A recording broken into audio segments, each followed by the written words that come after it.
John Barnes, and you're watching Talawa TV with Crystal Davis. See the moonlights on the town. Whoa, I'm getting ready. Talawa TV is in the town. Whoa, I'm getting ready.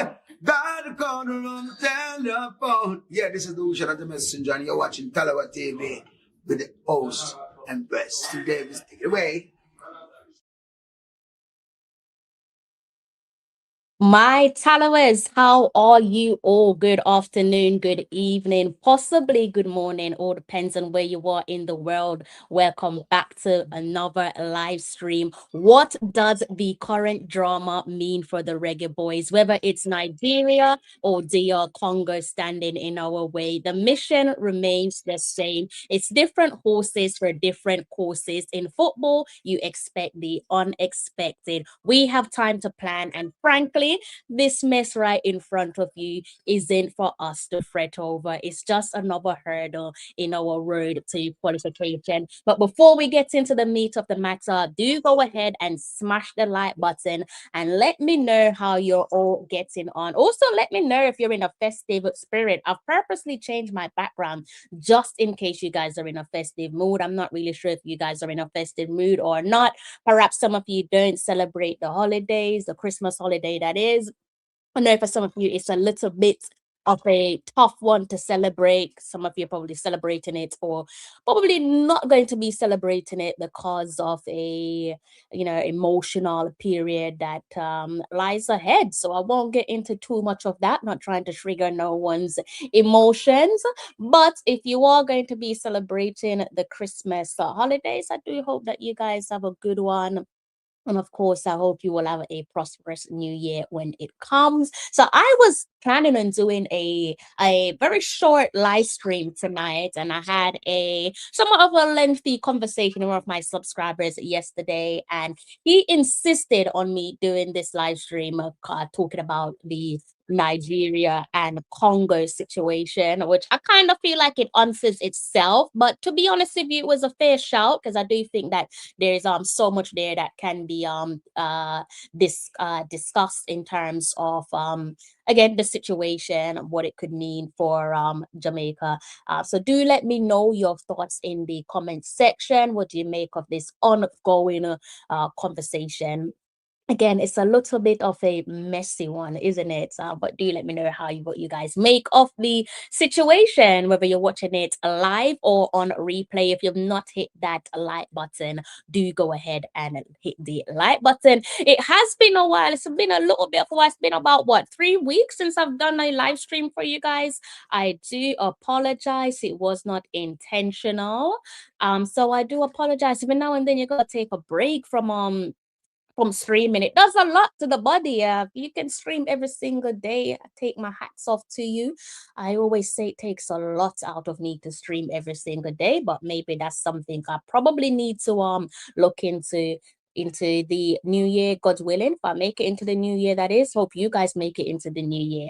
But I'm pretty sure this subject right here is on the tip of everyone's tongue, right? I'm seeing a couple of people having several conversations about it. As I said, my own subscriber, we had a little bit of a lengthy chat yesterday talking about Nigeria and DR Congo. I have my own opinion on this, and it's probably different to what you guys have in mind. So do let me know if you have a different type of opinion, be it in the comment section. If you fancy jumping on the stream with me, maybe you want to call in, let me know. I've got my headphones ready, I've got everything set up, got my deck to the side ready to go. Or if you fancy jumping on the stream visually, then let me know in the comment section and I will go ahead and share the link with you guys. All right, that's what we're going to be doing tonight, trying to keep it short and sweet.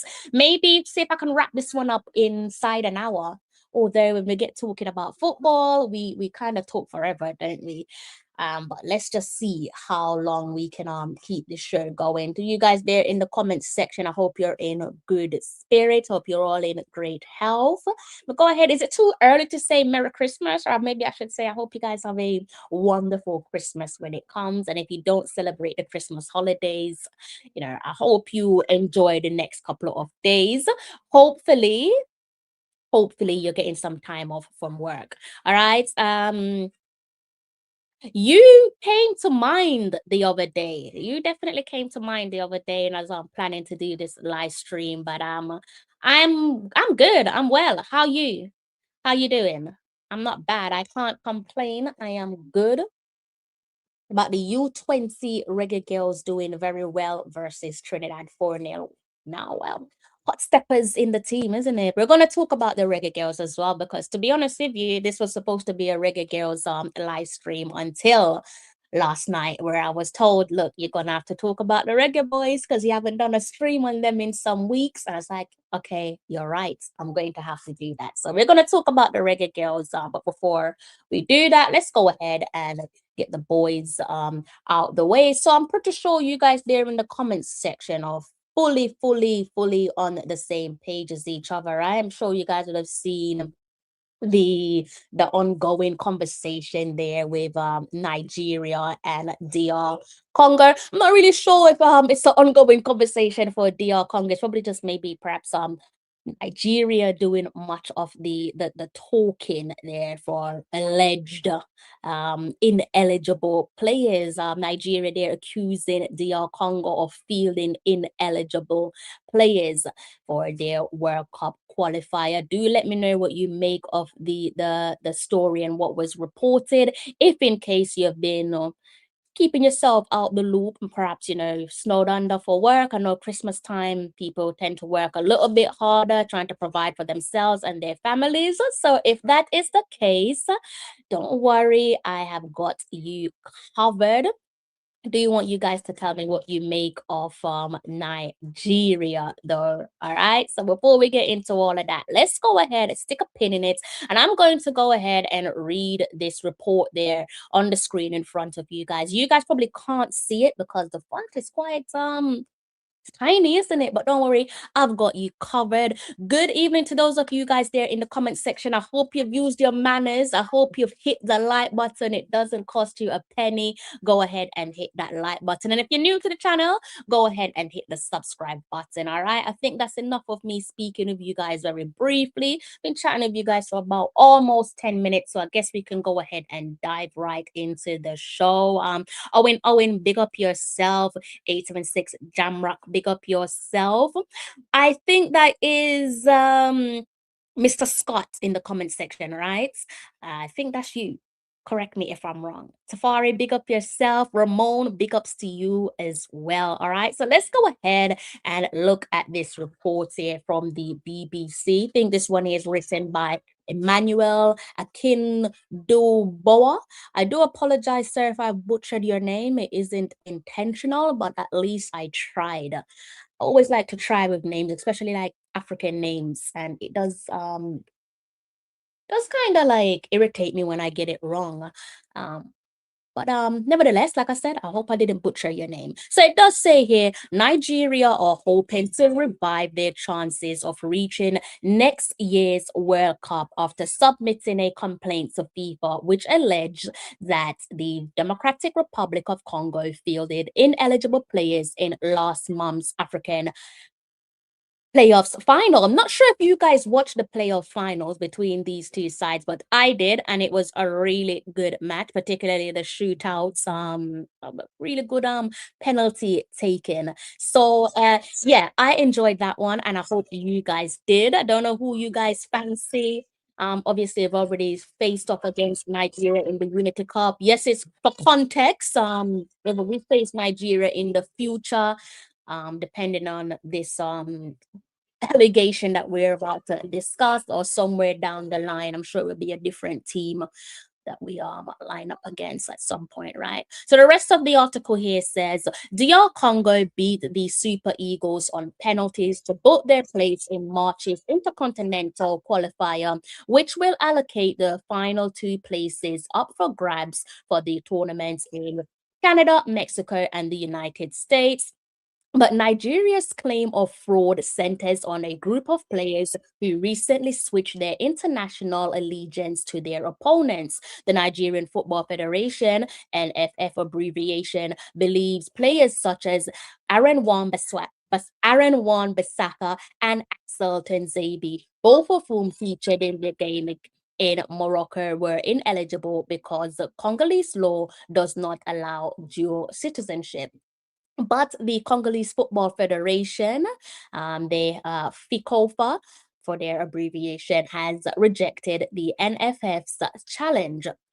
And they stated, our contention is that FIFA was deceived into clearing them, said NFF General Secretary Mohamed Sanusi.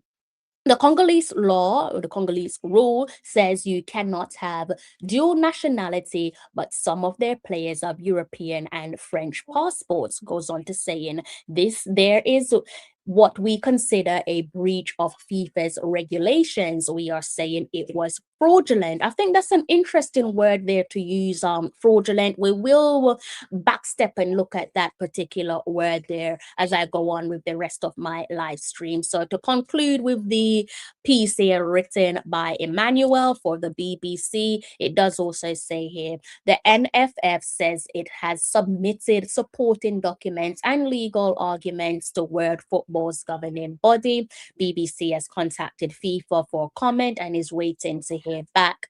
FICOFA, however, has branded the petition as an attempt to win via the back door. They stated over on their X account, I believe some weeks ago or potentially some days ago, if I'm not mistaken, they said the World Cup must be played with dignity and confidence. And I think that's another line there that I'm going to focus on for the duration of my show. So that's fraudulent, dignity, and confidence.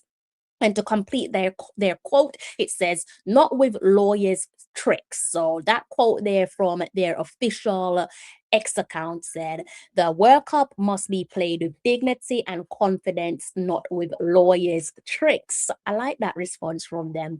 The message also described Nigeria as bad losers and dismissed the complaints as poor sportsmanship. Let me know what you guys make of the response there from DR Congo, or more so Nigeria's allegation pertaining to the feeling of ineligible players.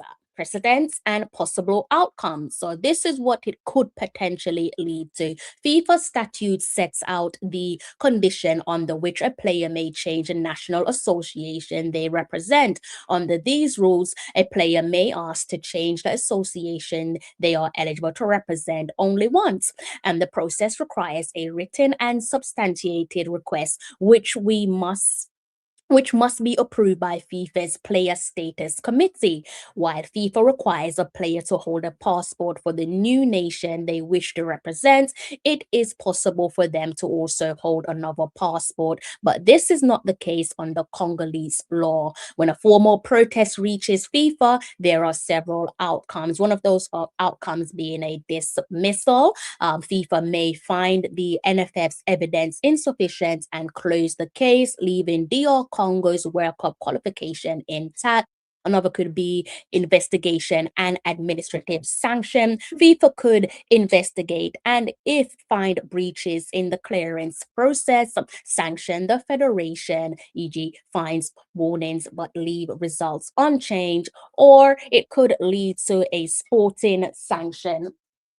In the most serious cases, FIFA or the Confederation of African Football could order a forfeit or award the match to the other side or deduct points in group stage context. Historically, such sporting sanctions are applied when administrative or player registration rules are clearly and materially breached, such as with falsification or deliberate misrepresentation. In a recent example, FIFA deducted 6 points from Equatorial Guinea during the 2026 World Cup qualifiers of the captain Emilio Ensu was found to be ineligible because of previous appearances for Spain's youth teams. While that decision was later reversed, the Equatorians never received their points back. South Africa also saw their victory against Lesotho in the 2026 World Cup qualifying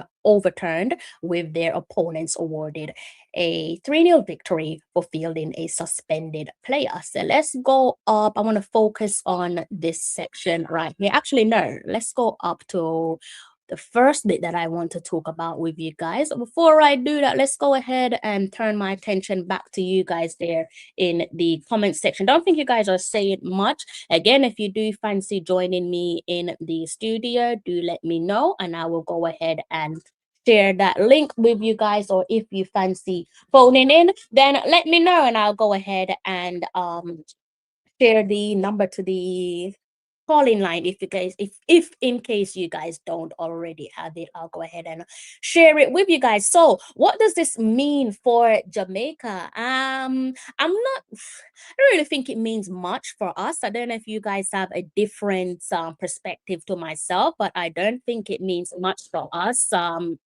in terms of any possible outcomes. As you said, as you could heard there from the article, let me go ahead and look when this article was written. So it was written, what, 17th of December. So that was what, it's just a couple of days ago. So I'm assuming the BBC, they're still waiting on a response from FIFA, as it stated there in the article. So there's probably going to be a follow-up to that. But in terms of what it could potentially mean, will it be Nigeria or Congo? Again, I don't really think it matters much for us, because for me, this is football. As I said, we have enough time to plan to face either side. Yes, we've already faced a Nigeria side, and it's going to be, if it is them, it will be a totally different Nigeria side to the side that we've faced in the Unity Cup. And the same could be said for Jamaica. But for me, it doesn't really matter. This is football, and with football, you really have to plan for the unexpected. You got to prepare yourself for any weather, any opponent. Does it make Rudolph Speed's job any more difficult? I don't think that it does. I can't speak for Mr. Speed per se, but I don't think he's going to be sat in his office scratching his head and worrying about this. He's experienced enough to know that it's different horses for different courses. And for me, it's no different to tournament football. Let me know if you guys think differently to myself, but it's no, if the situation and what it could lead up to, what it could result to, isn't any different to tournament football. Like if you're looking at tournament football, where like group stages is concerned, you actually know your opponents well ahead of time. You know your opponents well ahead of time, and therefore it gives you the opportunity to go ahead and plan where it needs be. Again, different horses for different courses. So I don't think that this situation, I'm going to be keeping an eye on the BBC's update. I'm trusting that they will get some sort of update there from FIFA, and from there I'll probably share that with you guys in due course. But I don't think it's going to hinder the possibility of us qualifying. Again, for me, it's not it's a messy situation, but it's not one for us to fret about, in my opinion. If you guys think differently, then do go ahead and let me know in the comment section if that's something that you guys are probably looking at and feeling like it could be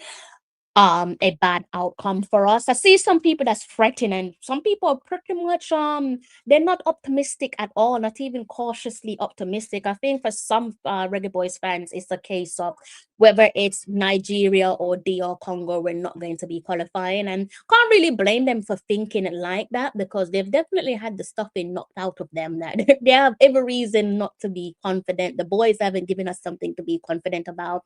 And in terms of the reaction to come if we do qualify, which I'm hoping that we do. I'm hoping that it will be a successful World Cup qualifier for Rudolph Speed, with those hopefully 2 games to come, and that he does go ahead and create some history for us. So where Jamaica is concerned, I don't know about you guys, but for me, I most certainly am not worried in the slightest. And that's not to be cocky, that's not to be disrespectful towards Nigeria or DR Congo. It's not to say that I'm beaming with confidence and thinking that we're going to be qualifying regardless of who is in front of us. I'm just not looking at the situation and panicking. Some people probably are, but definitely not for me. Where the concern is though for this conversation for me, it's more about what does this mean for Africa? Like what does this mean for the other nations there in Africa? Because there's for me for as long as I can remember when I'm looking at African football, there's always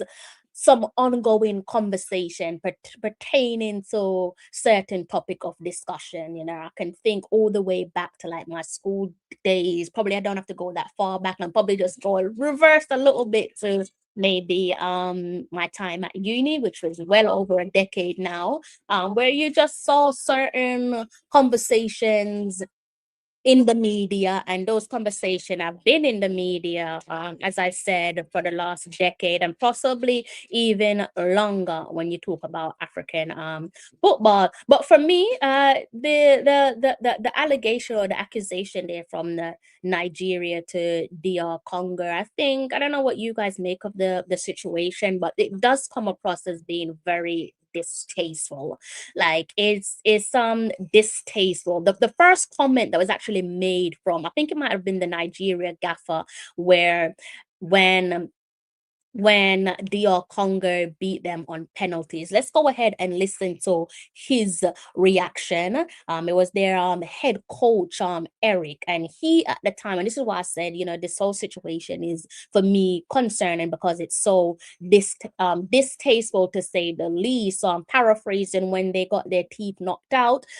Eric, the head coach of Nigeria, he paraphrasing touched on DR Congo practicing voodoo, right? So let's go ahead and see if I can bring that up so you guys can listen to what he has said. So they've gone ahead and initially accused them of practicing voodoo to now saying that they should not have, they fielded ineligible players. I kind of feel like you're just searching for any excuse to, as DR Congo stated, kind of put yourself through the back door so that you can qualify for the World Cup, pending that if it is you go ahead and beat Jamaica and go ahead and book your ticket. But let's go ahead and listen to their gaffer before segueing with the rest of the show. All right. If this is turned up. If you can't hear him, by the way, do let me know in the comment section and I'll go ahead and make some necessary adjustments my end, okay?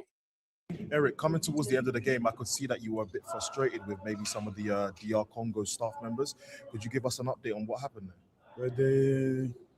During all the penalty decision, the guy of Congo did some voodoo every time. So this is why I was a little nervous after him. Yeah. What did you see? Yeah, something like that, you know, with the I don't know if it's a water or something like that, you know. So. All right, so you guys probably you should have heard that. None of you were complaining, so I'm assuming you heard that. And even if you didn't hear it, it's been out for a number of weeks now. That post-match interview, I think that was Samuel. The voice sounds very familiar. So if it is Samuel, then big up yourself, Sam. I hope you are in good health. Hope you and your loved ones are in good health. Sam, I know works for ESPN, so the voice does sound like him. Good question there. And Sam is Nigerian, so he was probably maybe not so much taken aback by the response, but probably was just a little bit shocked that his gaffer for his country, his countrymen, is coming up with such a silly excuse pertaining to why DR Congo defeated Nigeria in that pivotal shootout to book themselves their ticket to the intercontinental playoffs, where they'll either be facing off against Jamaica or New Caledonia. I don't know how you guys feel about that match there that awaits New Caledonia, and subsequently, fingers crossed, get the job done, book ourselves a ticket, a date with DR Congo. I don't think much is going to come of this situation here where Nigeria's accusation is concerned. But as I said, for me, the bigger concern for me isn't necessarily about who we're going to be facing off against, but it's more so about what it could mean for football and African football. And I think you guys have been tuning into my channel for long enough to know just how much I feel about African nations and my sincere desire to always want to play against African countries, especially where the women's team's concerned. I've always said I want us to build a relationship with African nations. I want us to play against the likes of Nigeria, Ghana, Zambia. I really do want to bring Zambia to the carpet. So hopefully at some point, maybe the JFF can arrange a friendly with someone like Zambia, because that's a match there that I've been waiting to see us take on Zambia. So hopefully that can happen in the future as the girls prepare for, I think, what will be a third successive World Cup qualification, and then from there see what we have in store. So again, I think you guys have been watching my channel long enough to know just how much I feel about African football. But these comments and these decision making there from the Nigeria Football Federation, in my opinion, it is damaging to African football. Like it's a big joke that I think if they're not treading carefully, and that's Nigeria is, it could backfire on them in the long run. As I said, over the last decade and counting, there's been some serious ongoing conversation pertaining to the seriousness of African football. As you all know already, I love it, I respect it, but just because I love it and I respect it doesn't mean the same can be said to other people. You only have to look back to, I don't know if it was over a year ago, but a perfect example would have been those snobbish remarks there from Jamie Carragher. And he's not the only one that think like that when it comes to African football. They know a lot of people don't put respect on AFCON. They kind of see it as like a time waster. Similar to when players, they're both male and female, reggae boys and reggae girls, leave their respective countries and go up on international duties, especially where friendlies are concerned. They kind of look at it as one big waste of time. So for me, there definitely appears to be some long-standing conversation regarding African teams utilizing ineligible players, so playing players in competitive tournaments with the world watching. And it's been something that's been ongoing for, as I said, well over a decade, and probably that's just me being kind. And obviously there's a conversation there pertaining to age fraud. Is age fraud a problem in African football? Because sure, I'm not the only one that's heard those ongoing conversations there. And funny enough, it's this is what I'm saying, that particular line there from the Nigeria Football Federation, where they're talking about, fraudulence, alluding to the fact that they believe that DR Congo booked their ticket to the Intercontinental Playoffs fraudulently by feeling ineligible players. I thought that was an interesting choice of word to use, because same could be said when it comes to Nigeria, and that's not to be shady, that's not to be disrespectful, but the same could definitely be said for a number of African countries. Nigeria, they've been hit with age scandals in the past. They've also, not just Nigeria, but Ghana, Kenya, Cameroon as well, to name a few. And it's not just in the men's game, it's also unfortunately segued and made its way over to the women's game, where Ghana is concerned. Not that long ago, I think it was probably maybe some 3+ years ago, where they received a ban from qualifying for the next 2 editions of the Women's U17 World Cup. And that was to do with them being found guilty of age cheating. So again, there's so many different conversations there, ongoing conversation there, where you want to call people frauds or people acting fraudulently, aside from Nigeria doing something similar to the Congo. I kind of felt like it's a little bit cheeky, because the same could definitely be said for Nigeria, other countries there that I've named, Cameroon, Ghana, Kenya, to name a few. So it's just like if your hands aren't clean, why are you trying to bring attention to yourselves? And it's not just attention to yourself, but I feel like it's attention to the entire continent. It's not just people that's going to be looking at DR Congo. I think they look at yourselves because you're no different. In terms of the outsiders are not going to be looking at you and thinking that you're pitch perfect and you've done no wrongdoing and you have not acted fraudulently. They're going to be looking at you as one, right? So I got a call coming in for the show, so let me just take the call quickly. Let me just finish what I'm saying. So as I was saying there, guys, I think I just need you to mute your background for me, please.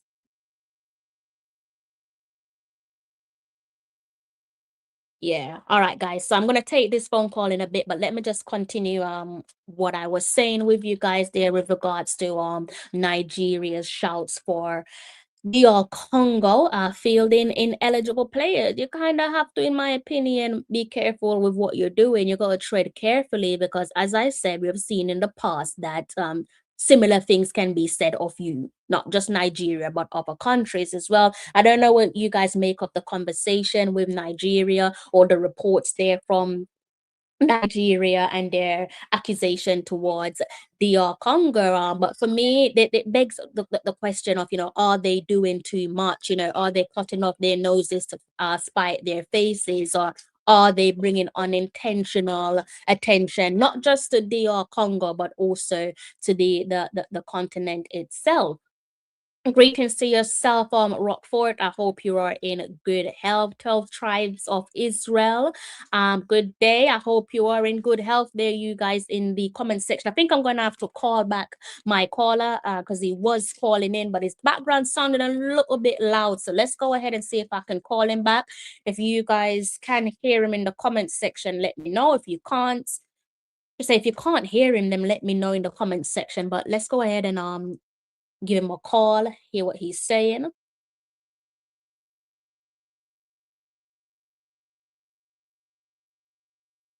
right, so let me just hang up, so I'm not getting through to him. He probably will call back, but let me just continue what I was saying there. Again, with Nigeria, I kind of feel like this situation here, it could potentially open up a can of worms. Don't know what you guys make of that, but I do think it could potentially open up a can of worms. And it's quite sad because I think there's a lot of attention on African football at the moment for all the right reasons and deservedly so.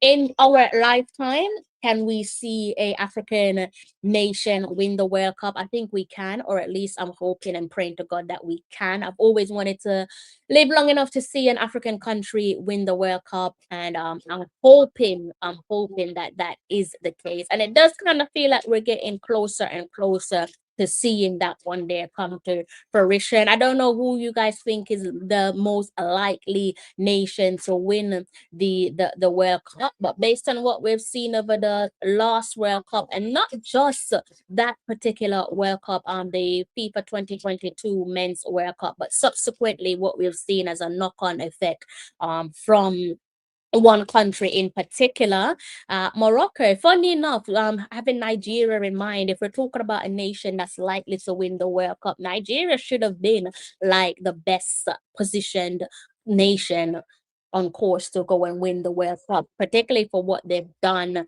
at I would have said the U17s level. However, what they've produced at the U17 level in terms of the World Cup, winning the World Cup, they haven't managed to replicate that in the level above, so in the U20. But Morocco, I don't know, that would be like my shout for currently the African team that's more than likely or most likely to win the FIFA Men's World Cup. If you guys disagree with me, then do go ahead and let me know in the comment section. As I said, based on what we've seen for the FIFA Men's World Cup, where Morocco is concerned, let's actually go ahead and look back at Morocco's performance together, and go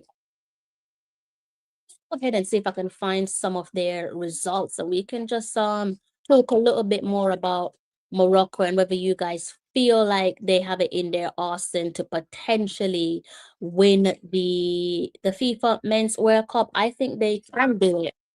I don't know about you guys, but as I said, I'm hoping that I live long enough to see an African nation win the World Cup. So let's go ahead and remind ourselves of Morocco's performance at the FIFA 2022 Men's World Cup. They're my favorites at the moment for who the African country that I think is the most likely to win the World Cup. Funny enough, at the last AFCON, I was you guys already know this, I was heavily supporting Senegal. I was a massive fan of Senegal because of Mane, and I was cheering for them as if it was Jamaica themselves playing. But let me go ahead and stick a pin in it because my call is coming back in.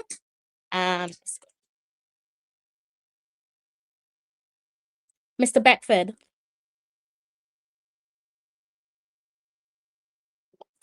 There's something wrong with your background, your audio there. Can you guys hear him, or is it just me? I can't hear him. Can you guys hear the caller in the comment section?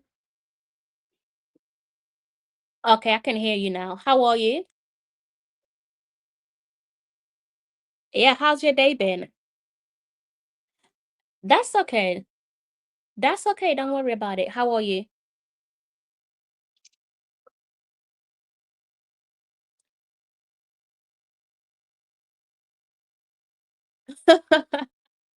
What do you make of the conversation so far? I guess I got like stick a pin in it and maybe focus on the first part of what I said pertaining to Nigeria's accusation there of saying you're not hearing. So they're saying they're not hearing you in the comment section.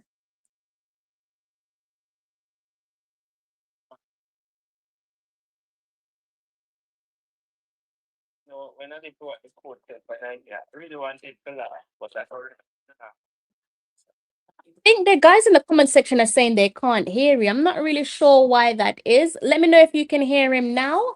So the guys in the comment section are saying they can't hear you. Rockford, are you able to hear him now? Rockford is saying that he can't hear you. I'm not sure if that's just a Rockford issue or if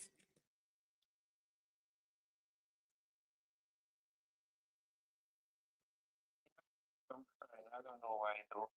yeah, Rockford is saying he can't hear you. I want to make sure that they can hear you in the comment section though before I continue. Well, I can hear you, but the guys are saying they can't hear you in the comment section. Well, Rockford is saying he can't hear you. I'm not sure if the other guys there listening if they can hear you. But just go ahead and say something for me. I'm gonna check my end to see if I can hear you. So go ahead and say something for me. Right. You know where it's coming from, but I'm hearing some crying. Yeah. Can you hear me?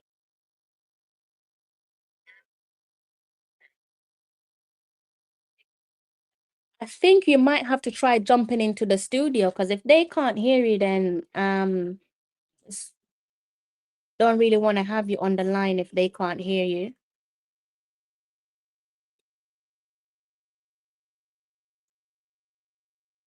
Yeah, now continue to speak. Let me see. Continue to speak.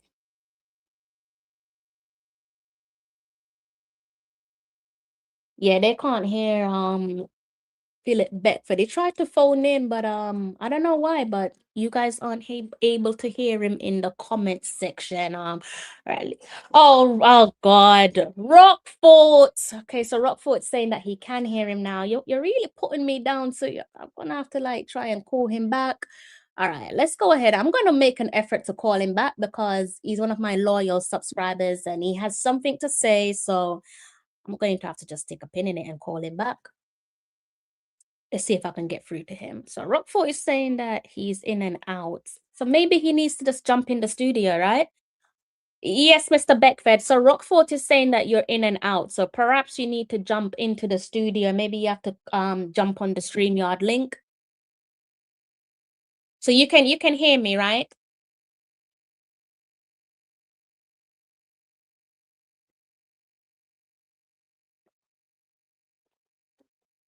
Okay, just continue with your point, please.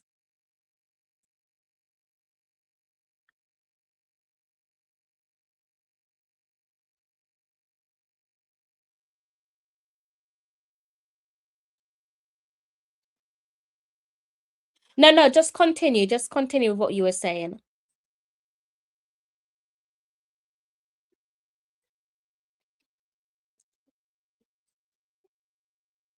I don't know. I don't know what's going on. All right. Anyways, guys, sorry, I just had to end the phone call because this I don't know what's going on and it's kind of distracting me. So okay, let's see if he can sort out the technical issues that he's experiencing because it's kind of slowing me down a bit and it's distracting me. So hopefully he's able to just sort it out, or if not, use the StreamYard link. So all right, let's just continue the rest of the show. So I was speaking about Morocco, right? Was talking about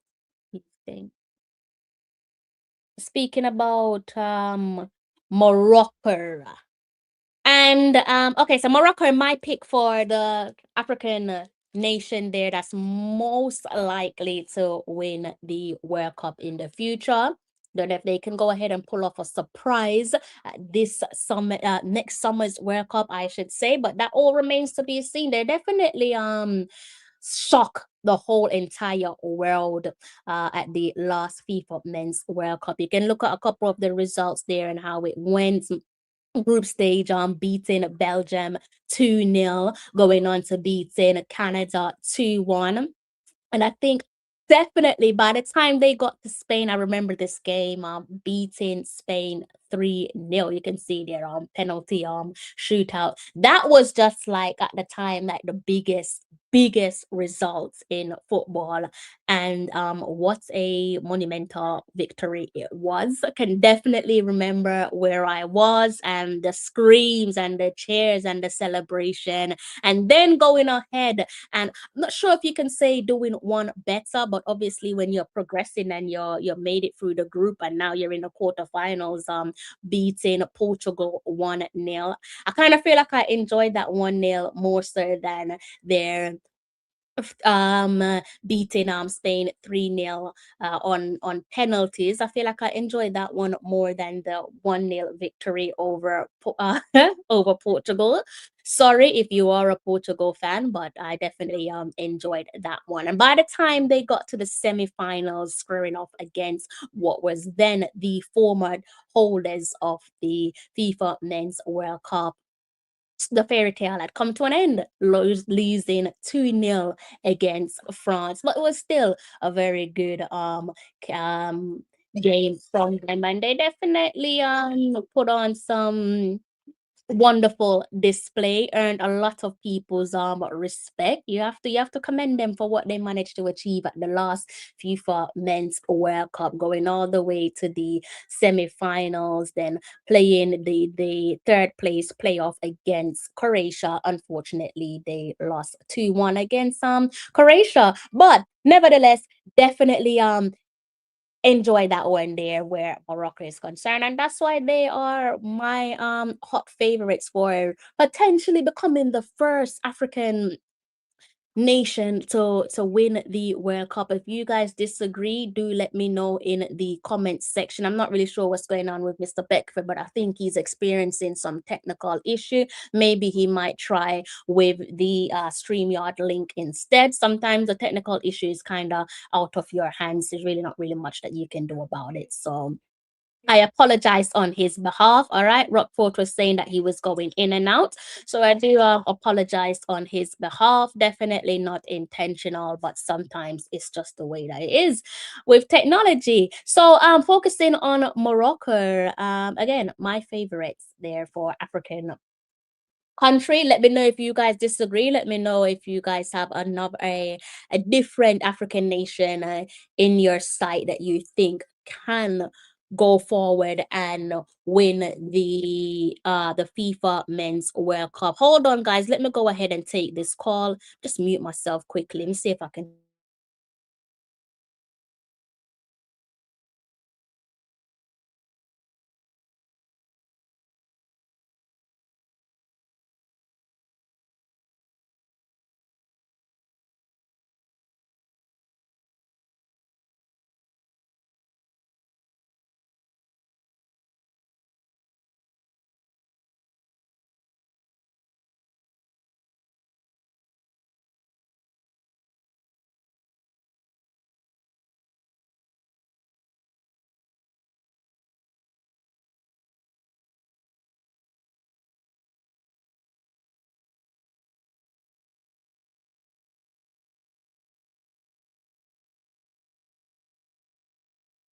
Sorry about that, people. Sorry about that. It's just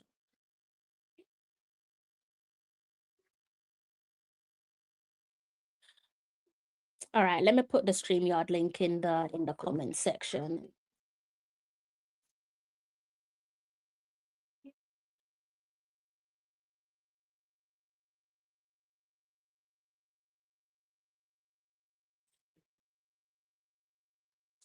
All right. Sorry guys, slightly distracted. Trying to help one of our callers here sort out their technical issue, but it's definitely not working for him. So I'm gonna give him the StreamYard link instead, and maybe that one will work for him. If not, don't know, maybe some technical internet issues, I don't know. But again, going back to Morocco, I'm gonna keep my eyes on my studio just in case he pops up. I don't want to keep him waiting. But going back to Morocco and the likelihood of them winning the FIFA Men's World Cup, be it either this cycle or the next cycle to come. Sure you guys would have noticed there that since the success, semi-final success of the senior men's Morocco team, that they've gone ahead and they've created, it's, I think in my opinion, it's triggered a inspiration which has led to consistency on all levels of the men's game, right? Just focusing on the men's game. So from the, let's say, from the U17s through to the U20s and subsequently the men's team where the senior team football is concerned. So I'm sure you guys saw some weeks back. I can't remember exactly how long ago this was for the U20s FIFA World Cup 2025 edition, which took place in Chile. Again, more success there for Morocco. They defeated Argentina 2-0 to lift the crown. So there you go. There goes additional success there following from their semi-final success where the men's football is concerned. And that one there was again for their U20s and also where their U17s is concerned. Their U17s also this year Morocco, funny enough, 2025 edition, they went on to lifting the crown. They went on to being crowned champions after a penalty shootout win over Mali. So that would be it so far. Their U17s as well as their U20s, and we also saw what happened at the not the FIFA, at the Summer Olympics. I'm sure you guys would have watched the Summer Olympics, 2024 Summer Olympics, and we saw what happened where football is concerned at the Summer Olympics. Or maybe you guys weren't tuning in. I definitely was focusing on France and Thierry Henry. Don't really want to go over how that one panned out, but I'm pretty sure you guys are aware of how that one ended. Not sure if you guys, if I have any France supporters in the comments section, perhaps Thierry Henry fans, but perhaps not so much France supporters in the comment section. But again, Morocco tasting additional success where putting their imprint on the world is concerned. So they're tasting, as I said, success across all levels of the game, from the U17s, the U20s, Olympic football, and obviously the biggest achievement so far is the semifinals at the FIFA Men's World Cup. And success, you have to start somewhere, don't you? Definitely success has to start from somewhere. I would have thought that it would have started from the youth team and subsequently make its way into the senior men's football in terms of winning those accolades there that I touched on. But I think it's been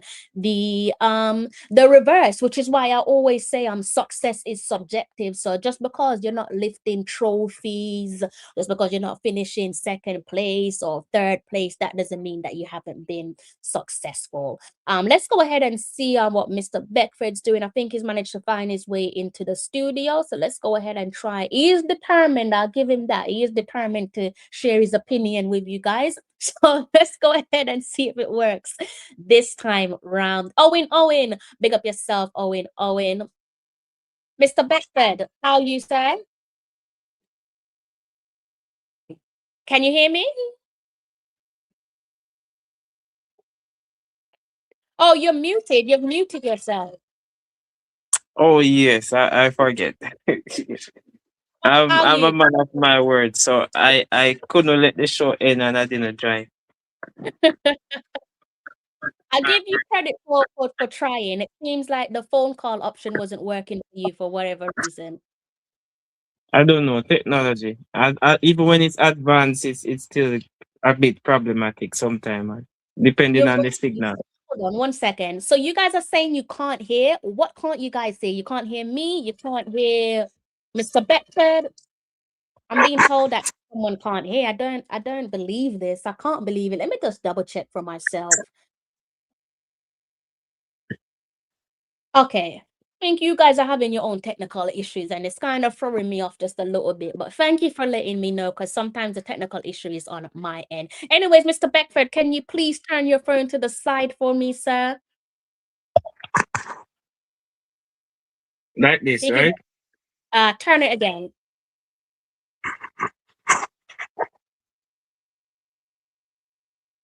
Turn it again. I tell you when to stop. But just oh, it's because you don't have your rotation on, right? You took off your rotation, right? Rotation.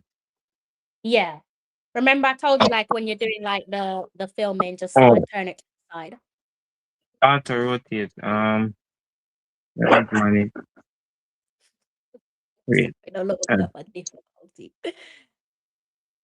All right, so let him go ahead and sort himself out in the background. I'm gonna keep a close eye on him. Hopefully he's able. There we go. Wonderful. Looks much better. How are you? This is like the third or fourth time I'm asking you, how are you? How are you? How you doing? I'm doing great. I'm just excited to be back here on this show. Funny enough, the last time I did a live stream, I think, did you not join me for my last live stream? It feels like you did. I was there, but I don't think it was StreamYard. I think it was Carlene. That's why I said I'm surprised. Yes, Technical yes. difficulty. I don't know. Some technology is what it is. Sometimes it works, sometimes it doesn't. But what's on your mind? What do you want to talk about? I probably will have to backstep just a little bit.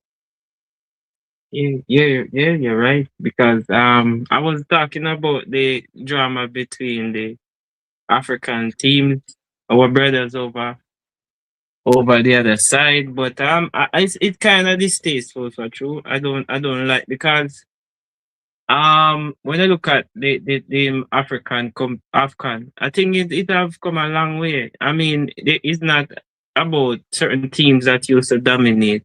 Teams are improving, and I'm sure the quality of football over there is improving because you have a lot of players that is on these teams that are playing in the Premier League, in La Liga, in the German Bundesliga, and in other leagues. So the quality of these African teams, they have good players. They are improving. The competition is improving. So I don't know why. I think him right now Nigeria is behaving like a spoiled brat.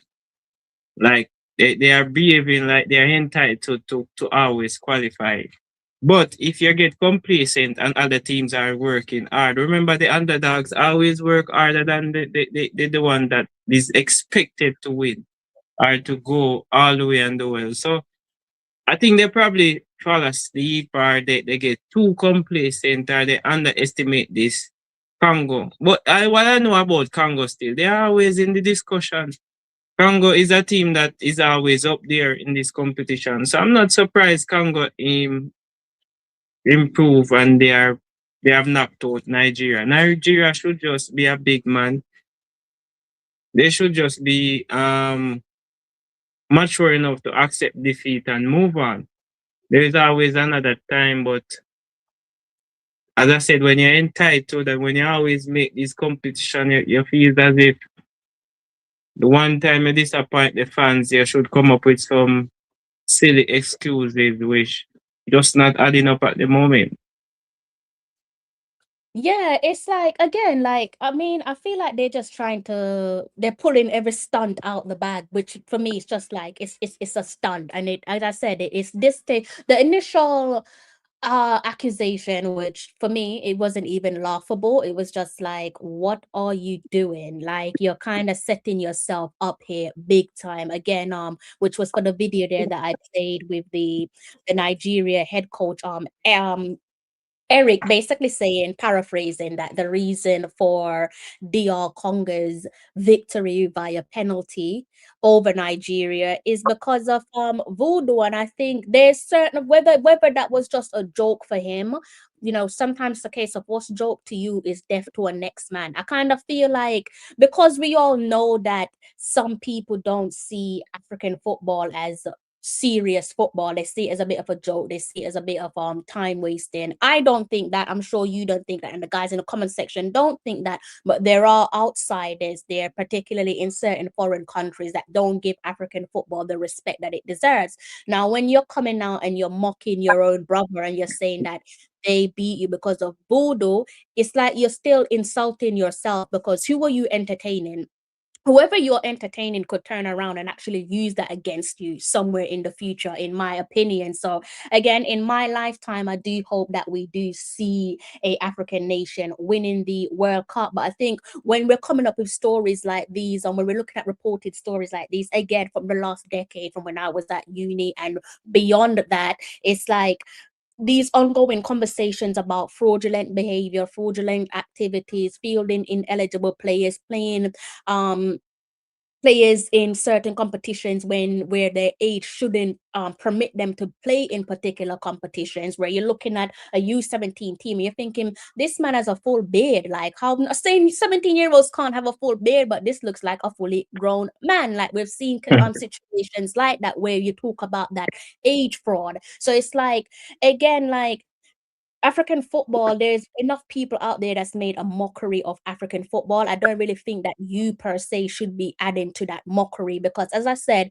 in the long run, I think it could backfire and it could spill over into your face, where it's not looking good for African football. Like, so let's go ahead and say that in our lifetime we see a African nation win the World Cup. I don't know who you think is more than likely to win it, but I've already gone over my selected choice, it being Morocco, for what they've done at the 2022 FIFA Men's World Cup, also at the U17 and U20s level, and you know, the Olympics and so on. But let's say we do go ahead and see a nation there, an African nation that goes on to winning a World Cup. I think when you look back at situations like these, you know, that whole voodoo comment coming from the Nigeria head coach, coupled with some other stories that, again, around fraudulent behavior, I think you could massively shoot yourself in the foot, because we all know that the world outside of us don't want an African nation to win the World Cup. We all know they don't want that to happen. I want it to happen. I'm sure you want it to happen, but I don't know if it's the Definitely. masses, those guys, the ops, they don't want it to happen. But let's say if it does happen again in our lifetime, I think when you look back at these um allegations, it could potentially be used against them. It could make the success seem or appear to be less deserving or less celebratory, because it's inevitable that you're going to have media powerhouse out there who will run with certain narratives, and it's narratives that you yourself have given them. So they could flip the script and say that, oh, should they even be here? As in, should they even be at the World Cup? Because you yourself said that you guys are practicing this black magic. So I don't believe in that, but they could use it against you. Say, should you even be here? And in terms of these fraudulent behavior, reported fraudulent behaviors where, you know, age fraud is concerned, did you cheat your way to glory? Is it an unfair game? Is football now an unfair game? So for me, for Nigeria, it's a case of just take your L and keep it moving, because all of this, you know, coming out and accusing DR Congo voodoo, and then talking about, these accusations there where feeding ineligible players are concerned. When you also have your own accusation, for me, it's massively, as I said, distasteful, and it could blow up in your face, in my opinion. That was perfect. You said, I agree, but sometimes I wonder if he was really thinking before really, or was he prepared? Probably it was an unprepared situation, and he just said anything that come to mind. I could never really think of him really consciously saying what he said because growing up, growing up, we watch a lot of African movies, and I still find African movie interesting. There's always some lesson from it. I know I'm deviating a little bit from the topic, but I'm trying to make a point. We grow up and we see these. It's in the movies. These gods and so on. So most people grew up with the fact that this is a part of their culture. This is what then, and most of these movies are Nigerian because they have the Nollywood industry. So yeah, these are Nigerian. You'll find few that are not, but most of these are Nigerian. So we grew up on that and we hear about this voodoo witchcraft.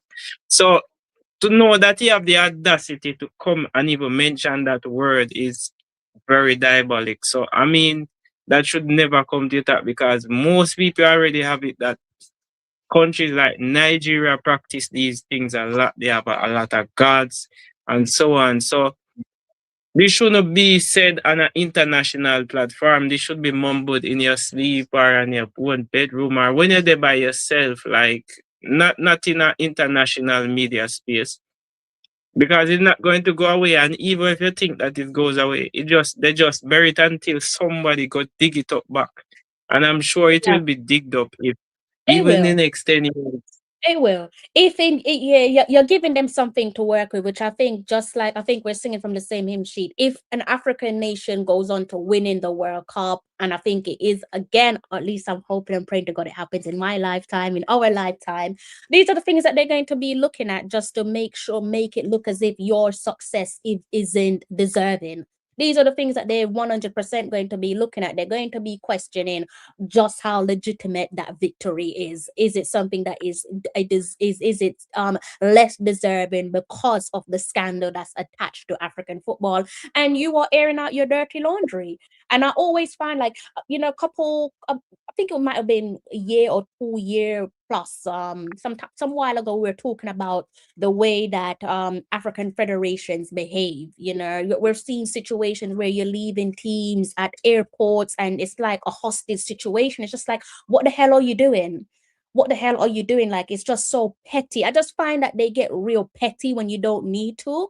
And it's like, you're not elevating African football. Like, you're making it look like an absolute joke. Like, you're not giving it the respect that it deserves. And it upsets me because I've been very privileged. As I said, I grew up around a diverse community. I went to school with Africans, I went to school with Congolese, I went to school with Nigerians, and I know that his behavior isn't a reflection of them. They're not going to be sitting and saying, oh, my Nigerian schoolmates are not going to be looking at DR Congo and saying, oh, you beat us because of voodoo. Though there's certain things that you just don't say out in the open because you know that people don't take you serious anyways, you know?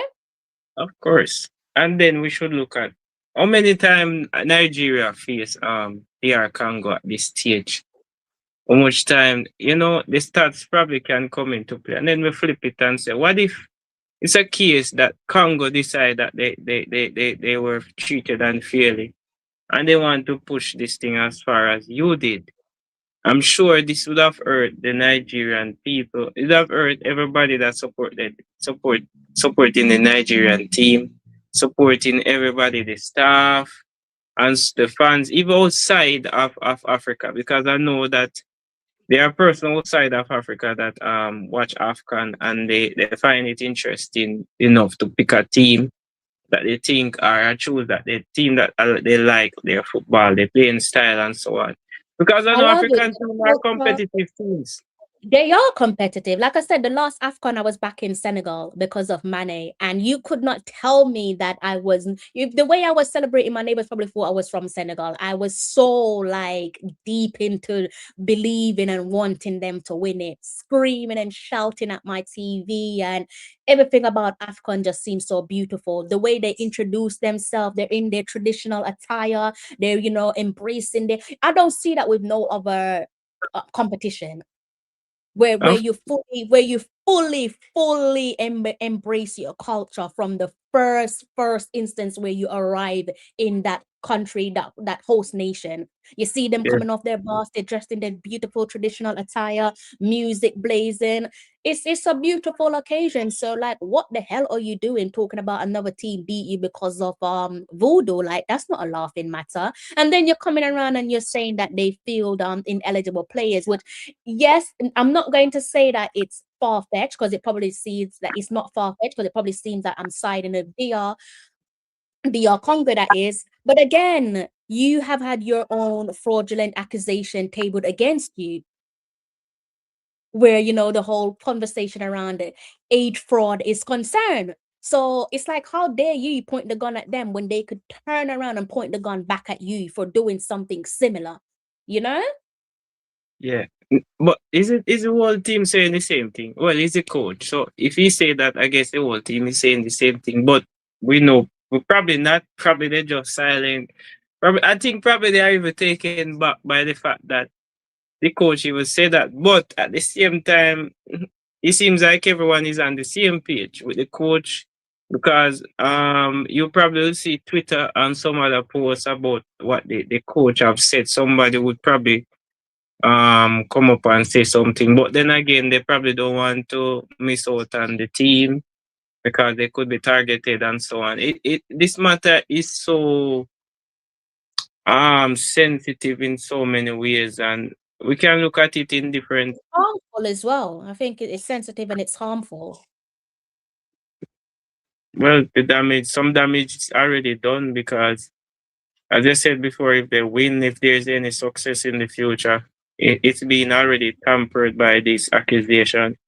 And not only that, I think it will also affect the chances of them hosting significant these important events. Look at what happened in 2010. That experience in South Africa, I'm sure it lived in the mind of many people. That experience Yeah. was something else. The Again, culture Bubuzela is and so big. on. Yeah, they were fully out. People talk a lot about America being able to host a competition, and they can. America can host a tournament, and I'm hoping that the World Cup will be more of the same, because they know how to put on a show. But so does Africa. You're right. Like the World Cup in South Africa, beautiful. We all remember the World Cup song as well. Like, it's like, I think his name is Keenan. Hope I pronounced his name properly. But everyone felt like they were African. Like, it was such a beautiful World Cup. Yes, even the build up, even after the World Cup, everything was just immersive. It just yes, it was that. I mean, I wish I was there. That's the feeling that it left. I wish I was there to experience it. Watching it Yeah. on TV give you a goosebump, but I think if you were there, it would have been a totally different experience. That So, one that you will never forget. And I so think this will just put a damper on this situation now. Will FIFA look into giving another African country a chance to host, even though they know that it was a success? Because I believe that they did profit from it. And the tournament overall was good, because the semifinals and the final was interesting. There were some even interesting results, some upsets. It just have everything that you could wish for in a tournament of this standard or of this magnitude. So yes, African can, but this now is just it's just sad. It's just a sad situation. And I wish it yeah. didn't happen. Me too. And me too. I'm hope. Well, listen, there's no need to hope because they're forever going to be petty. They're just like petulant children. They're forever going to be petty with each other. I'm sick and tired of hearing these negative stories where you're looking at like something that's hot, like hostage situation. Now and then you hear about pay disputes, which obviously isn't an isolated incident with African football because where Jamaica is concerned, we've seen our own pay disputes where with the JFF and the reggae girls and the reggae boys. So it's not an isolated incident to them, but I just like even when you compare Caribbean football to African football, I know it's a smaller sample size, but we don't go below the belt when it comes to certain things. Like we're not going below the belt with Trinidad. We're not going below the belt with Haiti. Like we don't go below the belt. I don't even think it's about us thinking that we're superior or believing we're superior, but we just don't go. I've never heard a Jamaican talking about when we're talking about being serious here, saying, "Oh, the Haitians, if they beat us, oh, they only beat us because of that belief of Haitian people," which I'm not going to tap into. And the same with the Trinidadians, like we don't go below the belt with certain comments, but in AFCON, it's just That's what it, okay. it's wild. These men are going below the belt and they don't realize the world is watching you. The world is watching you. And when you do win the World Cup, where it's going to be Morocco, I think Morocco is the closest one to it, to win the World Cup. People are going to use this against you. People are going to say that you won it unfairly. They're going to say that it was a fraudulent success. So you're staining your future success, whether it's for yourself or for one of your brothers or one of your sisters in the men's or the women's game. So that's why I'm not entertained by it. Like I don't find it funny. It's not a laughing matter. Yes, yeah, you're so right. I mean, I think he should have put on his resume that he's a comedian too. I think he left that part probably, or he should have. I don't know, but I mean, I don't know if he's trying to be comedic at the time, but it just totally backfires. You're probably Like, right. I think someone needs to talk to him there, and I think it should have been a bigger conversation. I think even the media should have actually checked him and say that that's unacceptable because people outside of Africa, particularly in certain demographics, they already think very less of African football. Now you coming out and saying XYZ, you're not doing African football no favor. So I think they should have clamped down on him and just let him know that them type of comments is just not welcome. Like you're not entertaining those type of comments, yes, yeah, definitely. But the interview kind of make it worse because he was acting what you mean, and it was like he was doing. Yeah, and it was just I saw it and I was just like, oh my God.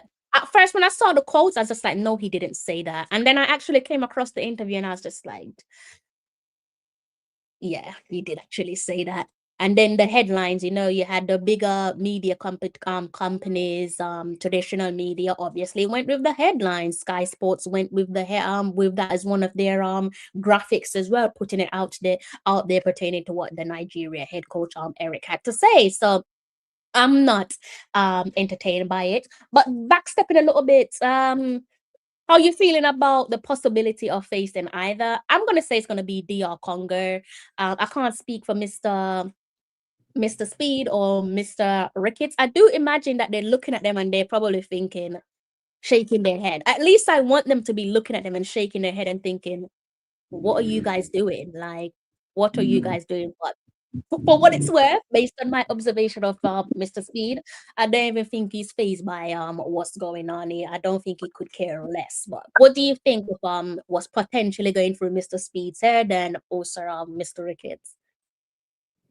Well, I believe they're probably sharing the same sentiment as us. They're probably saying, well, we already disappoint the nation, so I don't think their hopes of us going through it that much high.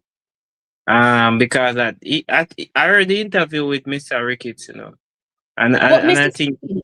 he was I think showing Mr. some. Speed is I think before I allow you to sorry for interjecting. That was rude of me, but No, Mr. it's okay. Galaxy, Mr. Galaxy, he's asking what did the coach say. So basically paraphrasing, the Nigeria head coach stated after in a post-match interview after DR Congo defeated them on penalties, he basically said that it was down to voodoo. I can go ahead and give you a little bit of a listen, but I'm going to also, in the meantime, I'm going to disagree. We're talking about Mr. Speed here. There's no way in hell he's going there. I don't think he's going to put his name, he's not going to attach his name to something that he's likely to lose, first and foremost. So I actually think he's going in this one beaming with confidence, as he should, you know. But let me go ahead and play that interview there for Mr. Galaxy so that he's on the same page as us. Bear with me, okay?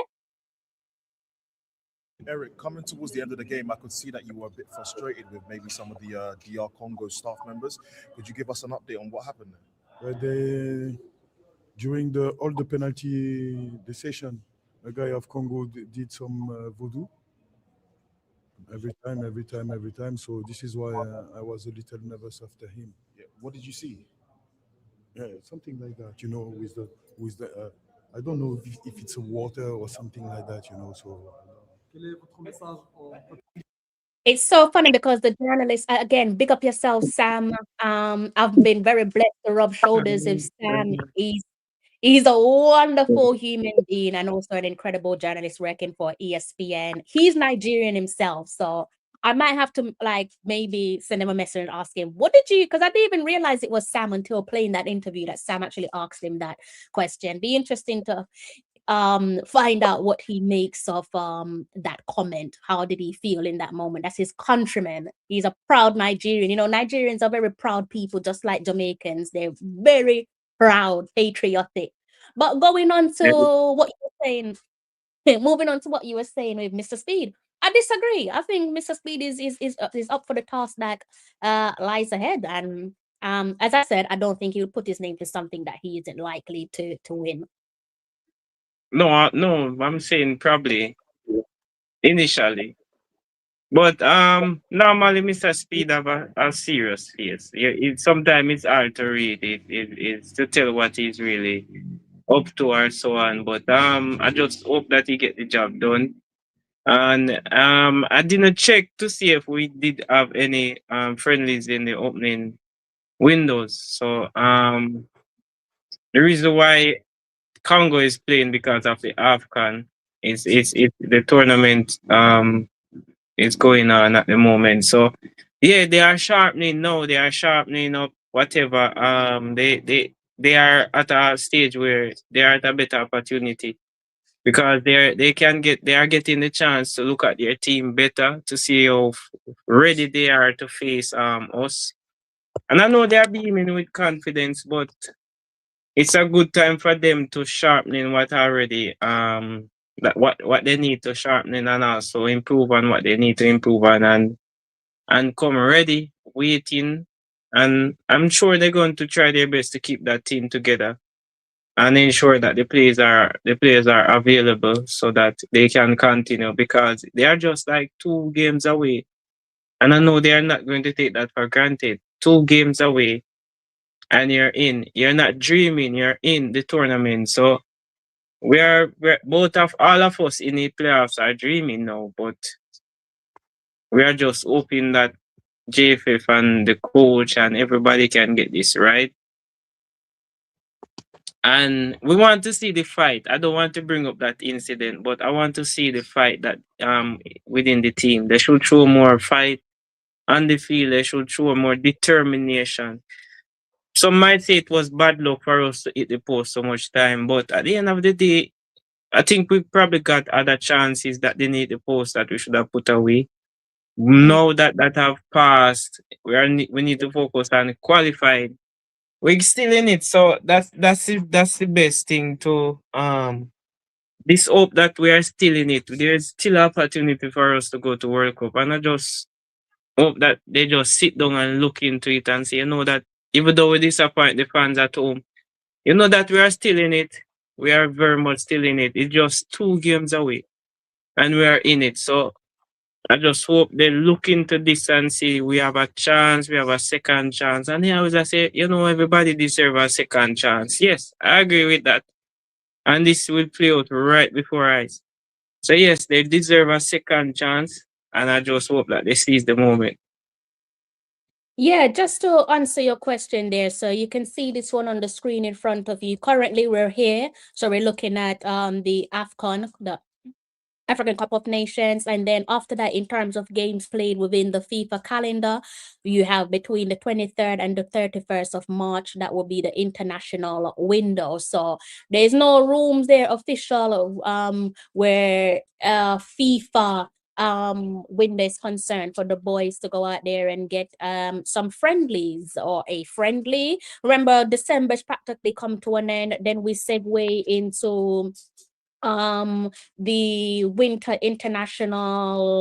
winter transfer window, players making potential moves from whichever club to whichever club, and then before you blink, March is here, so there's no wiggle room to squeeze in no friendlies. But at the end of the day, this is the situation that you put yourself in. So I, for one, I can't say I feel sorry for you. You just have to suck it up, take some inspiration from the reggae girls and go out there and get the job done, because you put yourself in unnecessary pressure, unnecessary situations. So the fact that you don't have any friendlies there to prepare yourself, I'm not going to be using that as an excuse for them. They just have to go out there and figure that one out, because they put themselves in such a silly and unnecessary situation.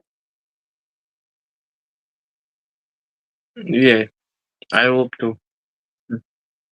And I'm not going to play any blame game, but the opportunity was there to go directly, yes. So it's up to them. They are just it's up to them, but at the same time they should want it. We the fan want to see it. We out here that is following, that is very passionate about the reggae boys. We want to see it, but at the same time, are these players up to the task? Are these players ready mentally and will put in that performance that will get them over the line? So that's a question that is yet to be answered, and it won't be answered until those matches are played. We'll see it on the field, their attitude towards the game, because they know that DR Congo is no walkover. So they are going to get a very competitive game, and it's going to be a hard game because every team that is playing in that intercontinental is just one or two victory away from qualifying, and that is what going to make it more pressuring. That is what going to make this thing more intense.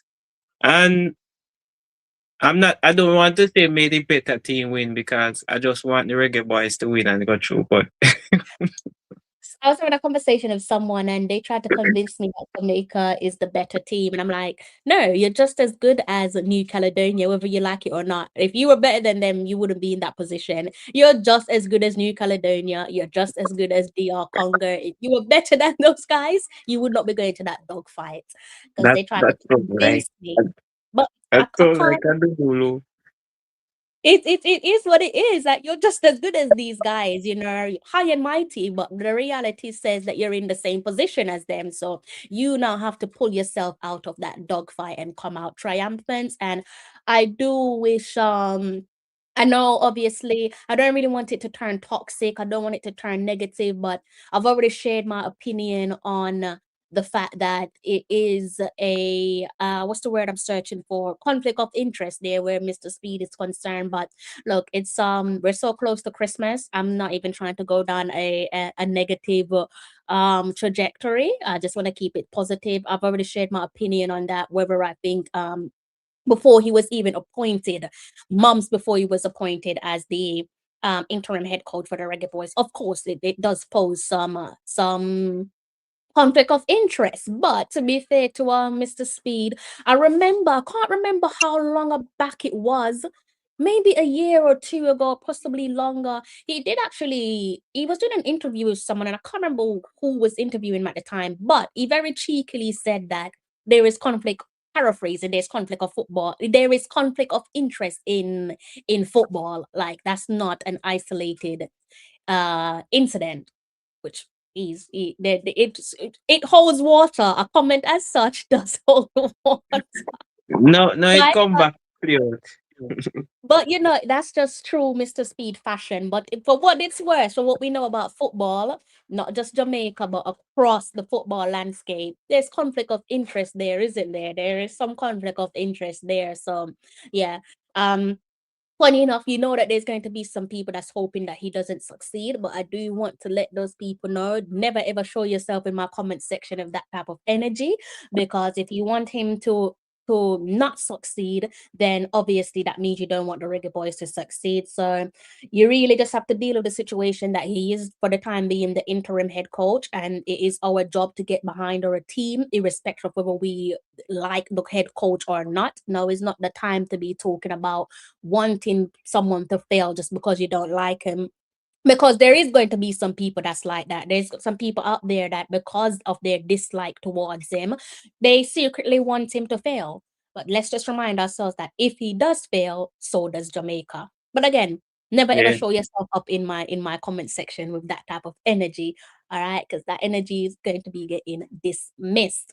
I think we might have to, unless there's something there that you want to touch on for the Reggae Boys before we segue and move over to the Reggae Girls. And if anything you want to touch on before we move on. I just want the person to take what I said serious.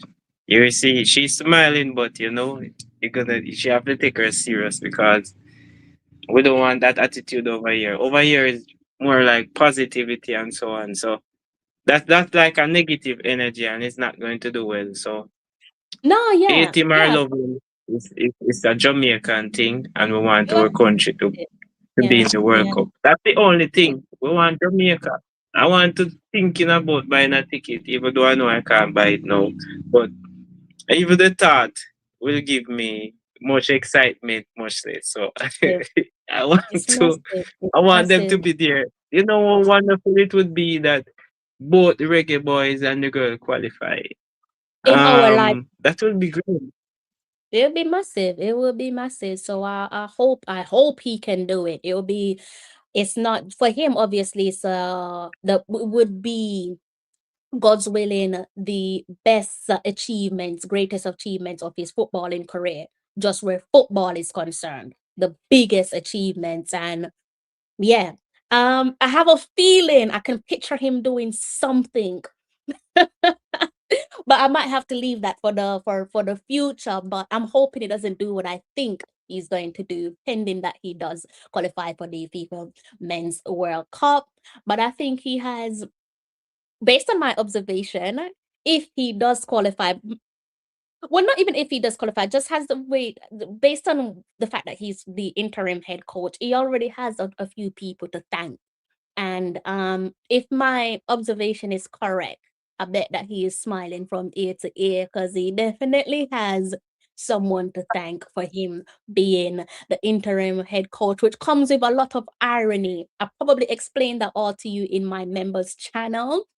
The irony from this is that he might have to thank someone, if he hasn't thanked them already, very cheekily say thank you for helping me to become the Reggae Boys head coach. I don't think they want a thank you from him, but if he feels cheeky, he might have to do that. Denise McFadden, big up yourself, big up to Denise McFadden, and also Danry, big up yourself to Danny. My apologies, I butchered your name. Big ups to you guys there. I'm considering doing some special edition videos from my members channel. So if you're part of my members channel, do let me know if you want something special for Christmas, and I can line something up for you. Mr. Galaxy says Bailey's injured again. Oh Lord, he's injured again? The last I heard was that AS Roma want to ship him out, so he's injured on top of an injury. Sorry, he's injured on top of the fact that they want to ship him out. I mean, that's But they didn't unfortunate. give me much details on why. Is it because he's not performing? Is it that he has been injury prone or what? I mean, it seems like the drop off probably bad. Yeah, I mean, AS Roma, they don't really want to be playing catch up on themselves. They want to be tasting success, don't they? They're currently sitting fourth in the league on 30 points after 6 matches played, a goal difference of 7. They have lost 6 times so far. Sitting top of them in the league is Napoli and both of the Milan clubs. Inter sitting at the top with AC Milan sitting second respectively. So they want success. It's not just Bailey though, because I'm sure Ferguson is one of the other players there that they want. So let me go ahead and look at their roster. But I'm sure I heard some discussion there about them wanting to ship out Ivan Ferguson, if I'm not mistaken, because they want Zersky from Man United, don't they? So it's not just Leon that they're hoping to ship out. They also want Evan to find a new club. Ferguson, oh, that player. He was at that's a club again.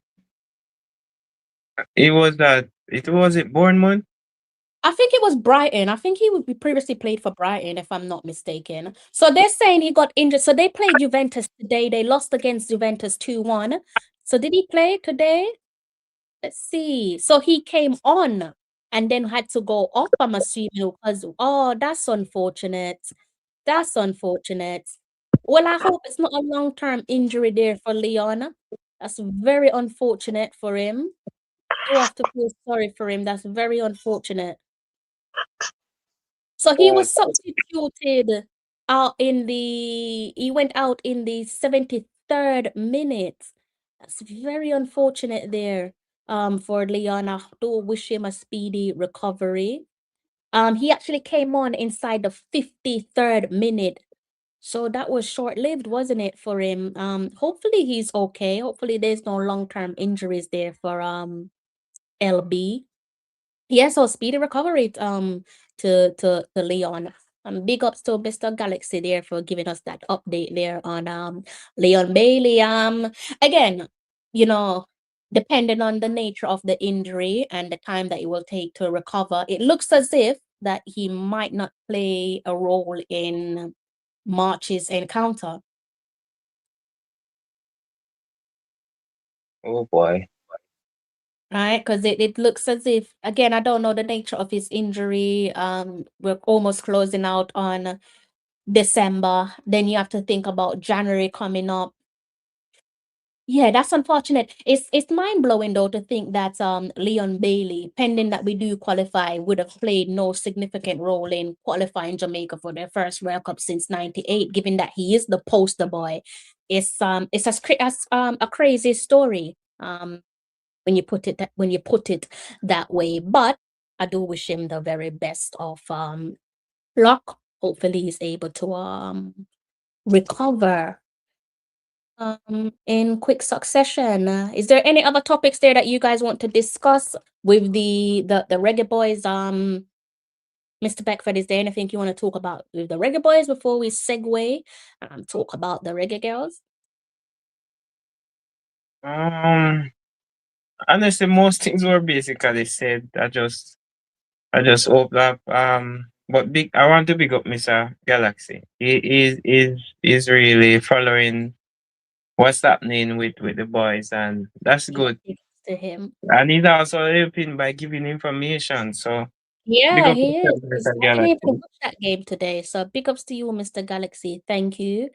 Thank you so much. Definitely appreciate that little tap on the shoulder there from yourself. I'm not seeing nothing from you guys there in the comments section. But I did have someone talk about I think it was 876 Jamrack. So I wasn't ignoring your comment. I did see your comment, but I was going to just leave that for the second part of the show. We have to talk about the Reggae Girls before we close off, obviously, because it would be wrong not to. Where do we start? With the Reggae Girls. I'm not sure if you want me to dive right in and answer this question. Says Crystal, do you think Rebecca should find a club where she's a regular starter? I think it is a very straightforward answer to this one. Unless we are on different page, let me know in the comment section. But yeah, I do think so. But again, I'm not the player. I don't live her life, so I can't tell you why she re-signed for Chelsea. There must be a reason that makes sense to the player first and foremost, you know. But yeah, I just for me, obviously, she's our number one goalkeeper, and I am of the belief that our number one goalkeeper should be playing week in, week out, because she's the number one goalkeeper. It's not like she's our second or third choice goalkeeper. She's the number one. So for me, she has to be playing week in, week out, keeping up with those match fitness. I don't doubt her physical fitness. I think she is fit, but there is a fine line there between physically fit and being match fit. And even if she stays at Chelsea for beyond the upcoming winter transfer window, and she still remains to as our number one goalkeeper, two things can coexist. She can still put in some applaudable performances. She can still help to keep some clean sheets, because she is a for me, top class goalkeeper. But again, it's not something that I necessarily agree with, and that's not nothing to do with the player on a personal level. I just have a couple of beliefs that I stand by, and I don't think I'm going to be budging that for anyone, or moving the goalpost for anyone. So yeah, I do think that she should make a move where she will be the number one goalkeeper, because she is our number one goalkeeper. So she needs to be playing regular football. I don't know if you have a different opinion to that one there, Mr. Beckford. No, I don't, honestly. Her quality should not be on the bench. I mean, I should be cut in terms of playing time, because um it's good when you can play for a club like Chelsea in the women's, because they are being dominant for the past 5, 6 or so years or beyond. But at the same time, it can even cause damage to your career too, because if you're in a team that is of Chelsea quality and they still don't use you as much as they use the other goalkeeper, it's gonna create a certain narrative that Spencer is not up there still. She's not at the standard that she was, or that she's known for. So I don't really like the situation, but I think probably she discussed it with who's the coach and so on. They probably explain her role and give her certain assertive that this is why you're here and this is why you're important and so on. But Yeah, this matter is beyond us the fans. At the end exactly. of the day, it's what she wants. If it's she would be thinking about it, like when it was said, probably not make the decision same time. Yeah, But I think that she probably sit down and say, you know what if this is the best decision at my stage in my career, because she's at a stage where if she's not getting enough time to play, she probably lose some sharpness in the core. And in the long run, will it affect Busby choice of using her as our main goalkeeper, seeing that she's not getting enough playtime? And we have quality goalkeepers at our disposal. So that is very um is very important for her right now. So I just hope that her decision that she take is the best for her, and we see some result being yielded. Um it's hard for me to say I wish that Chelsea go all the way and do this and that, because I know most person know the team that I support. So I have to be listen, biased for my team. So about your team. Don't worry about it. We're going to talk about your team, and I think it's also important, just like, I think we've already touched on this a few times, that that's a decision that makes sense to the player. Like it has nothing to do with us where the club is concerned, because that's our personal decision. And I think it's worth also bearing in mind that we don't know the dialogue between the player and the club. So we don't know what conversation Chelsea would have said to Rebecca. We don't know if there was any gentleman agreement, although they say don't agree to gentleman agreement if it's not on the dotted line, if it's not in a contract, don't sign it, don't believe it, and so on. That's not to say that that happened. I'm just saying it's worth considering that we don't know the conversation that she had with Chelsea. I'm not saying they moved the goalposts on her or whatever, but we still don't know what that conversation looks like. We don't know if Chelsea said to her, look, you're going to be our number 2 goalkeeper because so and so is moving on, and she wants to be the number 1, because we all know that Hannah is going to be the number 1 goalkeeper for Chelsea. Then you have to think about Peng. I think her name is pronounced is Peng. We have to think about what that means for her as well, because she is still a young goalkeeper. She's like in her early 20s, I think about 23, 24, run about that age brackets. Young players want to play. At the end of the day, they want to be starters. I'm not saying that Chelsea would have said you're going to be the number 2, but it is still worth considering that we don't know the conversation that she had with her club. We don't know if there was any gentleman agreement there presented to her which persuaded her to sign on the dotted line. And again, I should trust that whatever she was on at Tottenham is different to what she's now on at Chelsea. And that's not to say that she signed for a salary increase, not in a negative spin, because people like to take things and spin it negatively. But you gotta understand as well that Rebecca's probably maybe around about 34, I think, something around that. I think she's about mid-30s. Yes, goalkeepers have a long shelf life, but at the end of the day, you got to remind yourself that this is essentially her 9 to 5. And I'm not being funny, but when it comes to our 9 to 5, when you're looking for a new job, no one is going down a salary bracket. You go up, you don't go down. Doesn't matter who is recruiting you. Like in our normal 9 to 5, and I think it goes over into football, you're not moving to another club to get less money. You're going up. And there's nothing wrong with that, especially when you're living in a city like London, where it's one of the most expensive cities in the world. And like I said, she's about mid-30s. Everybody deserves the finer things in life. If Chelsea cannot give her that financially and give her that financial security that she deserves at this point in her career, nothing is wrong with that on a personal level. The only concern is where it comes to the national team. What does this mean for the national team?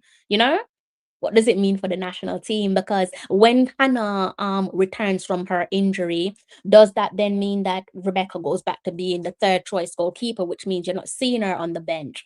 Now, my thing is, the benefit with that is that unlike outfield players, it's quite common to have goalkeepers who aren't regular starters for their respective clubs or universities. Like, we would be very fortunate, very blessed to have all 3 goalkeepers as starters for club and university, right? But it's not usually like that. So the situation that she's in, even if she slips down the pecking order and she's the number 3 goalkeeper, it's not to say, oh, you can't call her up because she's not playing, because actually that's usually how goalkeeper situations are. It's just the question is she still your number 1? Because how do you explain that to the other players who are playing week in, week out? You can't defend it. You have to make wiggle room for them also. So that's my only real concern with that. But hey, if it makes sense to her on a personal level, then that's all that matters. What the hell, our opinion is meaningless. As long as she's happy with the decision that she's made, then I wish her all the best. And pains me to say this, that I do wish her success with Chelsea, for obvious reasons. But yeah, I wish her all the best with that one. But I'm definitely keen to see what Busby does with that particular situation. Yeah, you're right. And before I switch, before this change it, from Rebecca, I think that person need to understand that football is an unforgiving sport, right? And sometimes for goalkeepers, I believe that sometimes the defense shows a lot about your character, because Mm. if you're playing in a team where your defense is weak and the team are not battered and the results are more reflective because of the goalkeeper performance, that is going to add a value to you, to what you value. Yeah, So and other clubs will be interested in buying you and so on. Your stats will go up because they are not looking at the fact that your team lose. They're looking at the fact that it's your performance that prevent your team from Taking the losing team. as Yeah. badly as they should. So, That's a very good point. That's so a very good point. I think this would have been like her third stint with Chelsea because she played with them before. I think it might have been under Emma Hayes, if I'm not mistaken, round about the same time as Jade Bailey's signing. And then obviously she went back this year in the winter transfer window on loan, and then she's back again. So clearly her character can't be questioned. She must have a wonderful character for Chelsea to spin the block more than once under different gaffers, different leadership team.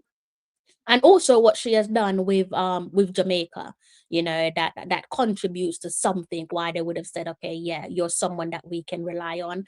In a nutshell, this benefits Chelsea in it. This benefits Chelsea, and I hope that it does benefit Jamaica in the long run, because as they say, you know, goals win you games, defense win you titles. And me, I want the CONCACAF championship, and my goalkeeper and my defense have to be top notch. They got to be ready to put in some 10 out of 10 performance. So again, I wish her the very best of luck. And if I had it my way, I would have got her a winter transfer move where she's playing week in, week out. That's my only concern with Rebecca. It's not even about whether she's capable of still being number one. Yes, she is.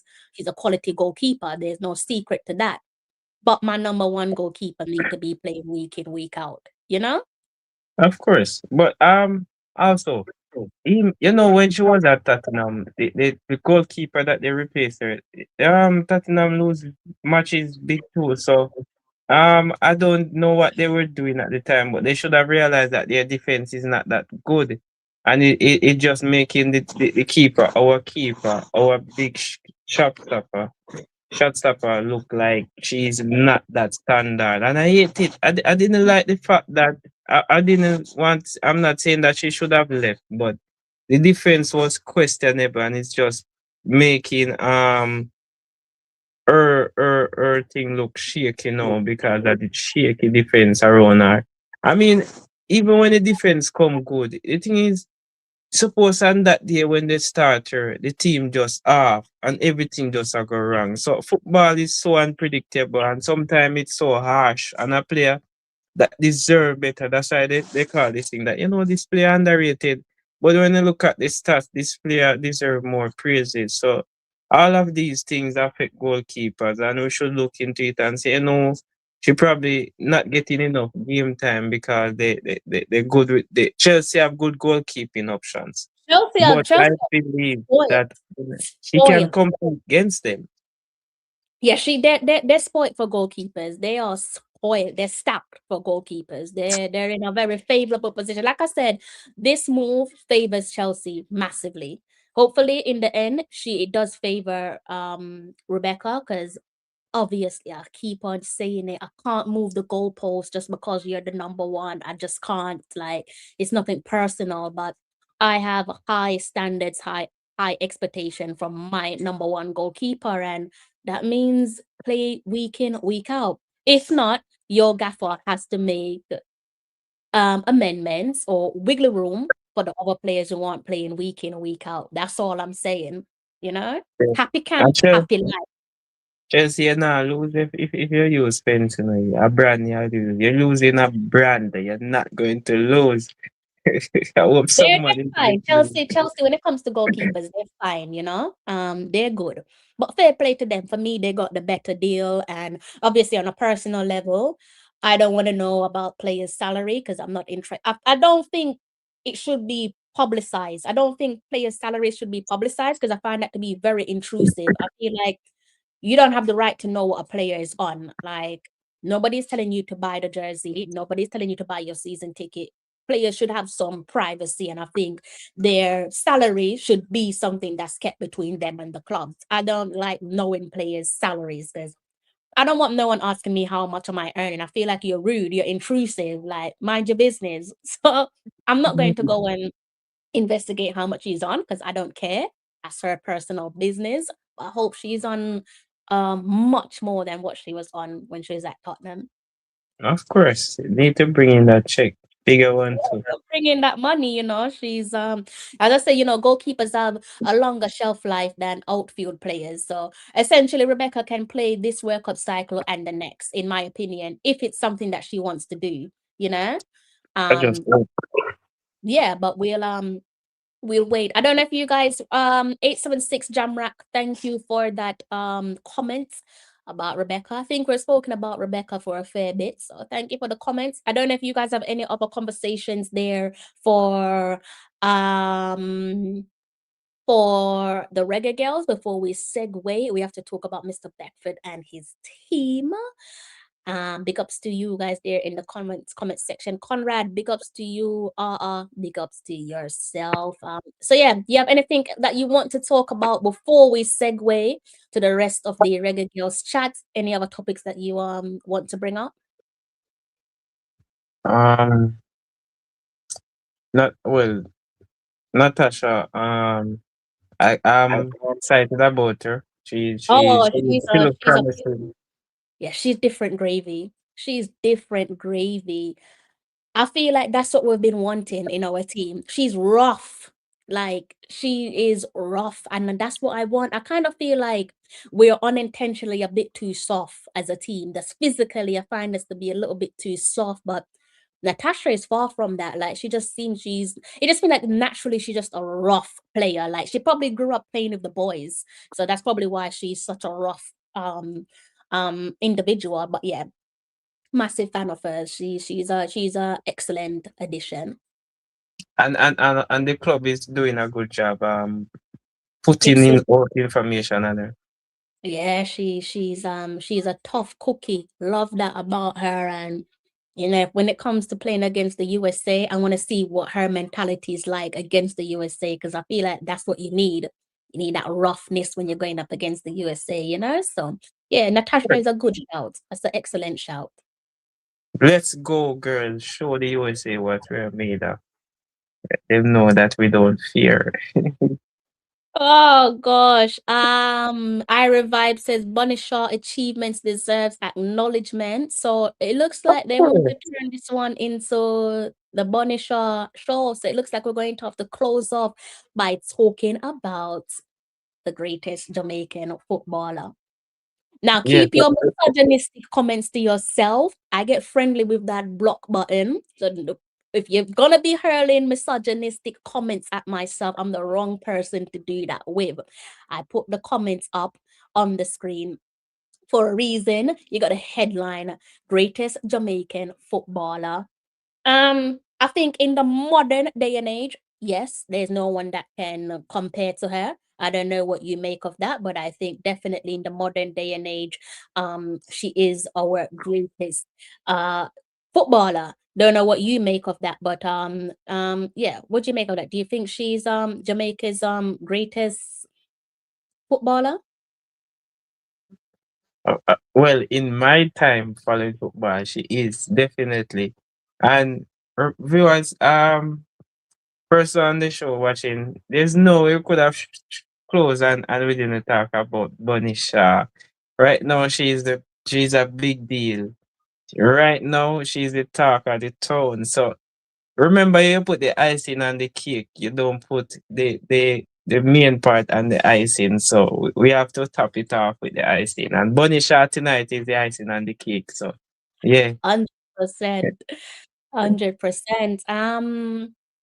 I feel like every time we talk about Bunny Shaw, I'm always just telling you just how jealous I am that she doesn't play for my club.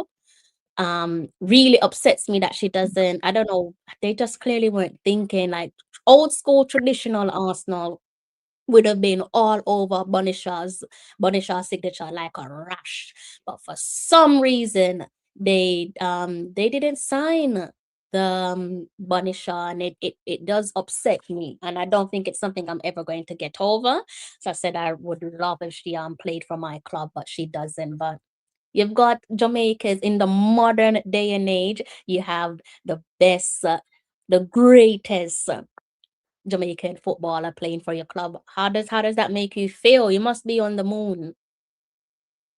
Honestly, I wish I could give Bunny Shaw a big hug right now. But probably if I hug her, I would forget that. Look here, you're hugging her. Let go. So that's how I'm excited about her right now. She makes us so proud to be a Jamaican, and she's doing it on a big stage like the stage she's on. And remember, people, that before she even came to England, she was in the France. It was in the French league, and she was doing well. And it's her achievement that caught the eyes of my side city. So Yeah, it was that she bold. is not a case that she just come from nowhere or pop out from nowhere. She was from she hit the ground running, she was putting in the work. So she deserves every accolade. She deserves everything, every praise that she's getting now. She worked for it. And that's the type of attitude I want to see from all the players. They believe in themselves and they go out there and get the job done. They don't listen to the noise. She's being Bunny and there's only one Bunny Shaw. Yeah, Bunny is she's definitely different gravy. She's one of those players there that your club is just so fortunate because it's one thing having Erling Haaland, but you also have Bunny. It's like you have two of the greatest forwards in the world playing for your club, men's team and women's team respectively. I kind of feel like it's a cheat code and you shouldn't be allowed to do that, but I am, yeah, I'm mad. I'm not so much. Obviously, he wouldn't want Haaland. I'm not saying I wouldn't want Haaland at Arsenal. Of course, I would. But if I had the choice of the two, I'm taking Bunny to the Emirates. Ira Vibe says Shaw out of contract at the end of the season. Arsenal could sign her. Never in a million years is that going to happen. I saw somewhere where City are in discussion with a contract extension. What Arsenal should do is go ahead and sign her, especially when City, you guys signed Miedema. And if I'm not mistaken, you signed her on a free. So this would be the perfect payback for me. No. I don't No. think you should be allowed to have Bunisher and Miedema in your team. Like that's just out of order. Like you should not be allowed to have that. But silly Arsenal allowed it to happen, and this would be us getting our lick back. If we could get Bunny to the Emirates, I'm telling you, like market wise, like Arsenal will be licking their lips because in terms of culture, you just know. I mean, men's team probably shouldn't be using culture, but in terms of the football club, in a nutshell, the culture has always been there. It's a club there that has a connection with our community. Quite literally, we saw a couple seasons back where they gave the Jamaica edition, the jersey for the Jamaica fans. Like, which other club has have ever done that in world football? Now, can you imagine if they had someone like a Bunny Shaw at the carpets? Come on, come on. But yeah, Yeah. I don't think she's signing for Arsenal. Also, you gave her the number 9 jersey some months back, didn't you? So she ain't coming to Arsenal. So I'm not going to even fool myself. That's never going to happen. I would love to be proven wrong. I can't tell you how happy that would make me feel.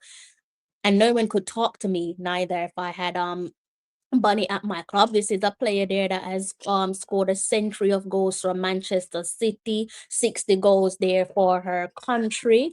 So yeah, announced that she does what it says on the tin. She scores you the goals. You want goals? Call her because that's exactly what you're going to be getting from her. And she's in some applaudable company when you talk about scoring those 100 goals there for Manchester City, first to do it, and it's even more so that it's a black woman that's the first to do it for where the women's team is concerned, not just a black woman but a black Jamaican woman, that she has something in common with her compatriot Raheem Sterling, also the robot that is Erling Haaland, Kun Aguero, some fabulous players there. She has something in common with them in terms of greatness and leaving her mark on Manchester City. So, and I've already said, had Bunny not unfortunately picked up those two untimely injuries, we would have been sat here talking about you guys chasing 3 successive WSL title in a row. In my opinion, it would be you guys looking at your 3rd successive title, and that would have been because of Bunny Shaw, because she's such a wonderful forward that even on one leg she's picking up the golden boot. You've got to share that golden boot with her. Now when she's fully fit, you're not touching that golden boot. Yeah, that last season was so crazy. I mean, like, look how long she was out, and I She still mean, no got the one golden couldn't boot. catch up It's to a her, and joke. she still won it. Just imagine It's if a she wasn't out joke. those games. I It's mean, a that joke. time City give away the points. Chelsea now win by goal difference. It was so heartbreaking too when I heard that Shaw was injured.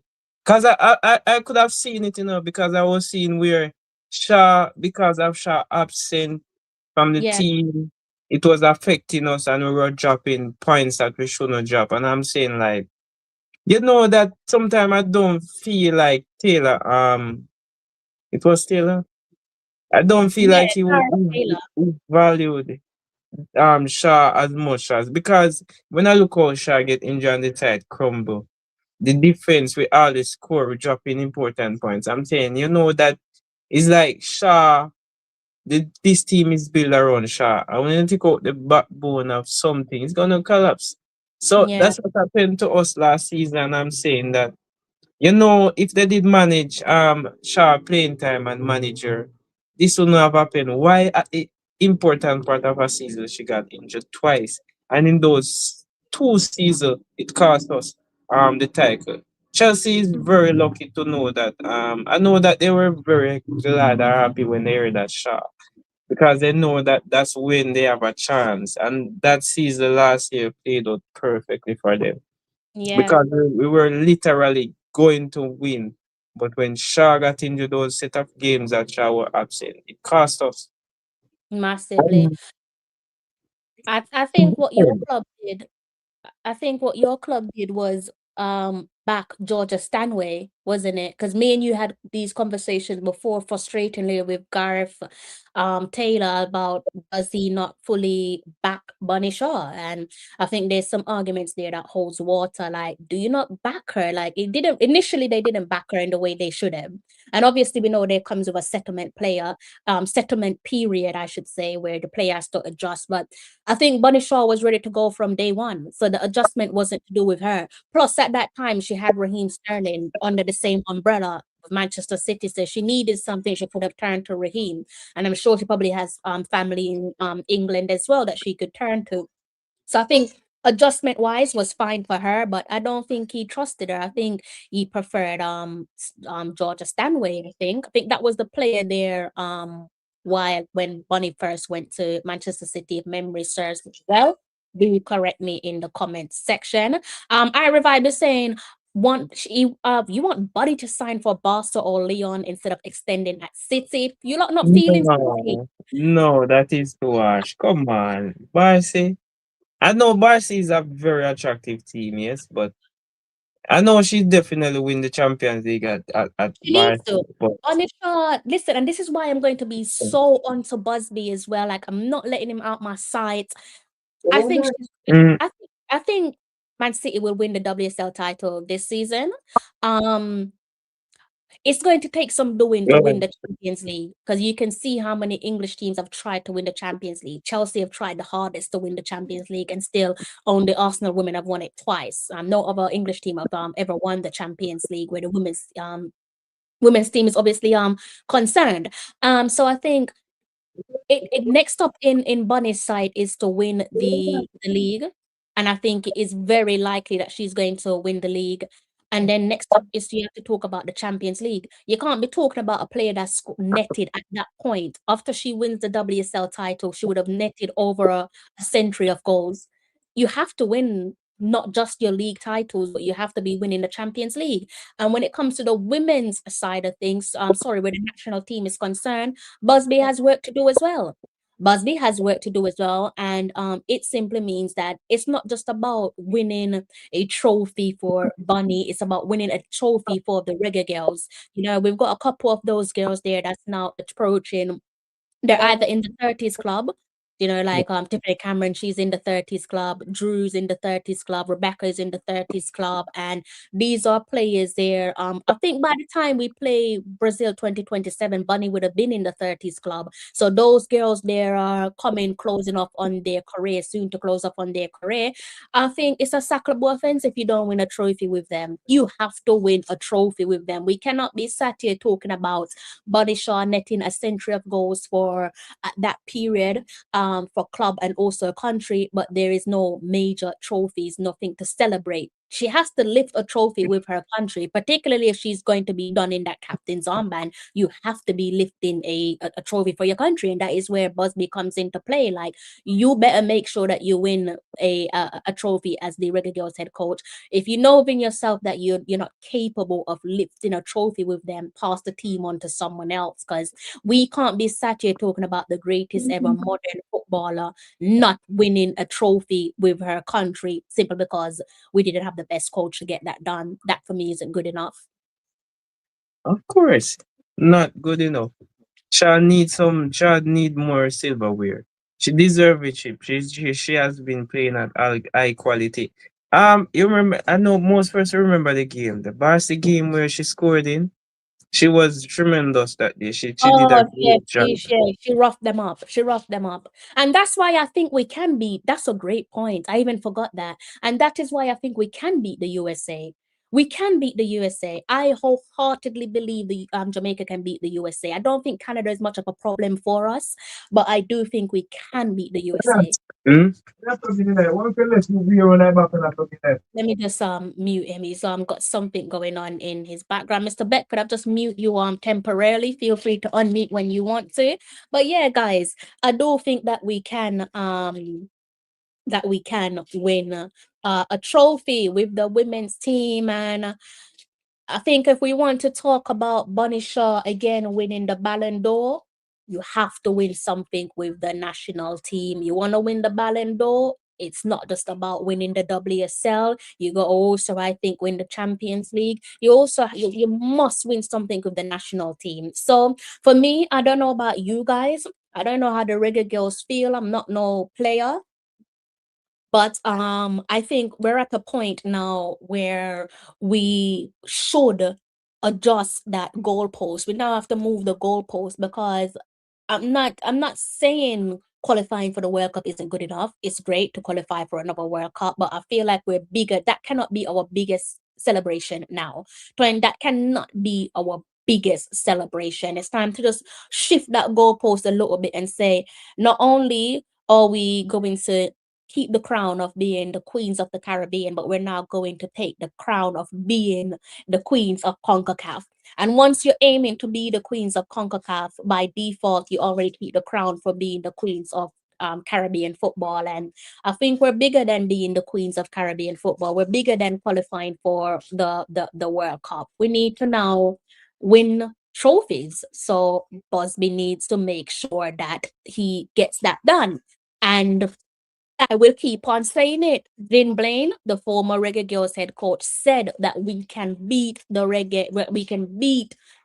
USA. And at the time, he said we just need to adjust our defense. We need to work on our defense. Now, that was potentially some 3+4 years ago, and we're still talking about needing to adjust our defense. And to be fair to Busby and Lorne, they have tried to do exactly that, especially with the introduction of players like Tierney Wiltshire and also Siobhan. We know the situation with Siobhan is unfortunate, but we have tried to adjust and improve our defense, and introducing other players like Vian and Cordoza, our wonderful players as such. So we have tried. But Vin Blaine is a former head coach. He knows these players better than me. The man said that we can beat the USA. We just need to work on our defense. And I'm in full agreement. Say if Busby don't have that energy, then you just have to do the right thing and pass the team on to a head coach that can give us what we deserve, which is to beat the USA and take their crown from them once and for all. I'm sick and tired of them winning the CONCACAF championship. I'm bored of it now. Move on. Like, let someone else lift that trophy, and it should be us. What do you make of that? Only Jamaica, only we I mean, if you want to be king or queen, you have to dethrone the current one. If you sit and just keep taking what they just dishing out, then how are you going to be the new supreme, the new reigning king or queen? So we want to see the girls whip the day when we whip America. That would be one of, I don't Best. know how would I react, but may probably overreact and I don't know, probably grab some pot and just a lick it till I lick pot bottom gone or something. But Coming. But people need to understand, Ira Vibes, I hear what you're saying, but you also need to understand at some point we have to believe that we can beat the USA. USA are currently going through a transitional period. I don't care if they have Emma Hayes at the helm. Obviously, Emma Hayes is one of the greatest managers ever. So I can never ever throw shade on her name, but I'm not bothered about that. When it comes to track and field, we don't play. We always want to beat the USA, and we've beaten the USA as much of some of their greatest ever athletes, right? The same can be done with football. It's not like they can't be beaten. They can be beaten, and we've got to have that mindset to say, we now want that crown that you have. You've had that crown for too long. USA don't have a better forward than us. no, If you combine all of their talent together, their forward is not better than us. We have the greatest forward in the world right now. So right there, we are better than them where the firepower is concerned, and we have other wonderful attackers to bring into the fold. Yeah, we need to fix our midfield, and we also need to work on our defense. So we're far from a complete end product. But I believe we can beat the USA, and people call me deluded. One thing I'm going to say is when we are on set to beat the USA, when we beat the USA, I don't want no wagoners coming on board and talking about, oh, look, we beat the USA, always knew. I'm making notes of the people that don't think we can beat the USA. Reggae girls can beat the USA. If the reggae girls put their mind to it, reggae girls can beat the USA. They can. yeah, even with Then Emma Hayes, accolades Jay behind Hummingbird, her. my guess is Philip Beckford, Mr. Beckford, J.A. Hummingbird, pick up yourself. I hope you're well. Ira Vibe says USA has a better forward line. I don't No, I don't I don't agree with that. Sorry. let us look at it this way. Even if he said that, um, we do have some very talented other supporting strikers. Some are young coming up from the youth system, and they get their debut recently. They did well. Um, so it's not a case that you're comparing them overall. You're comparing them individually. It doesn't matter. I don't think USA is that far fetched when you combine our individually. So it's time for us to stop give USA all these praises and not believing in the girls or the boys. If I mean the Burger boys beat USA already, so why the girls cannot do it? There's nothing sure about football. No result is put down and say, all right, when you play tomorrow, the result is already there. Is what you do on the field. Mm. So what are you saying? The reggae girls they have to believe. They have to believe that one day, I even know they can play and beat. I'm sure when Mexico beat them recently, I'm sure they did come out with the belief that they can do it. And they Exactly. go and they get the job done. So what's the difference between that Mexico team beating them? What's the difference with us, the reggae girls team? What's the difference? So it's time for us to stop making up excuses and just start to have that belief, because not only the girls them, it start with the fans. The fans, we as fans have to believe that the girls are capable of doing far better than what they are doing. I Because in believe football, there's room for always improvement. I believe, but with the greatest of respect to these three players, they're not better than Bunny Shaw. For me, Bunny Shaw, as I said, is the greatest forward in the world right now, and that's no shade on USA and their forward selection. I just think that they're not superior. We're not looking at a USA team that is, especially when we're talking about the attackers there, we're talking about the forward where you're superior to what we've got. You can look and say there's fine margins, but you're not looking at a great distance.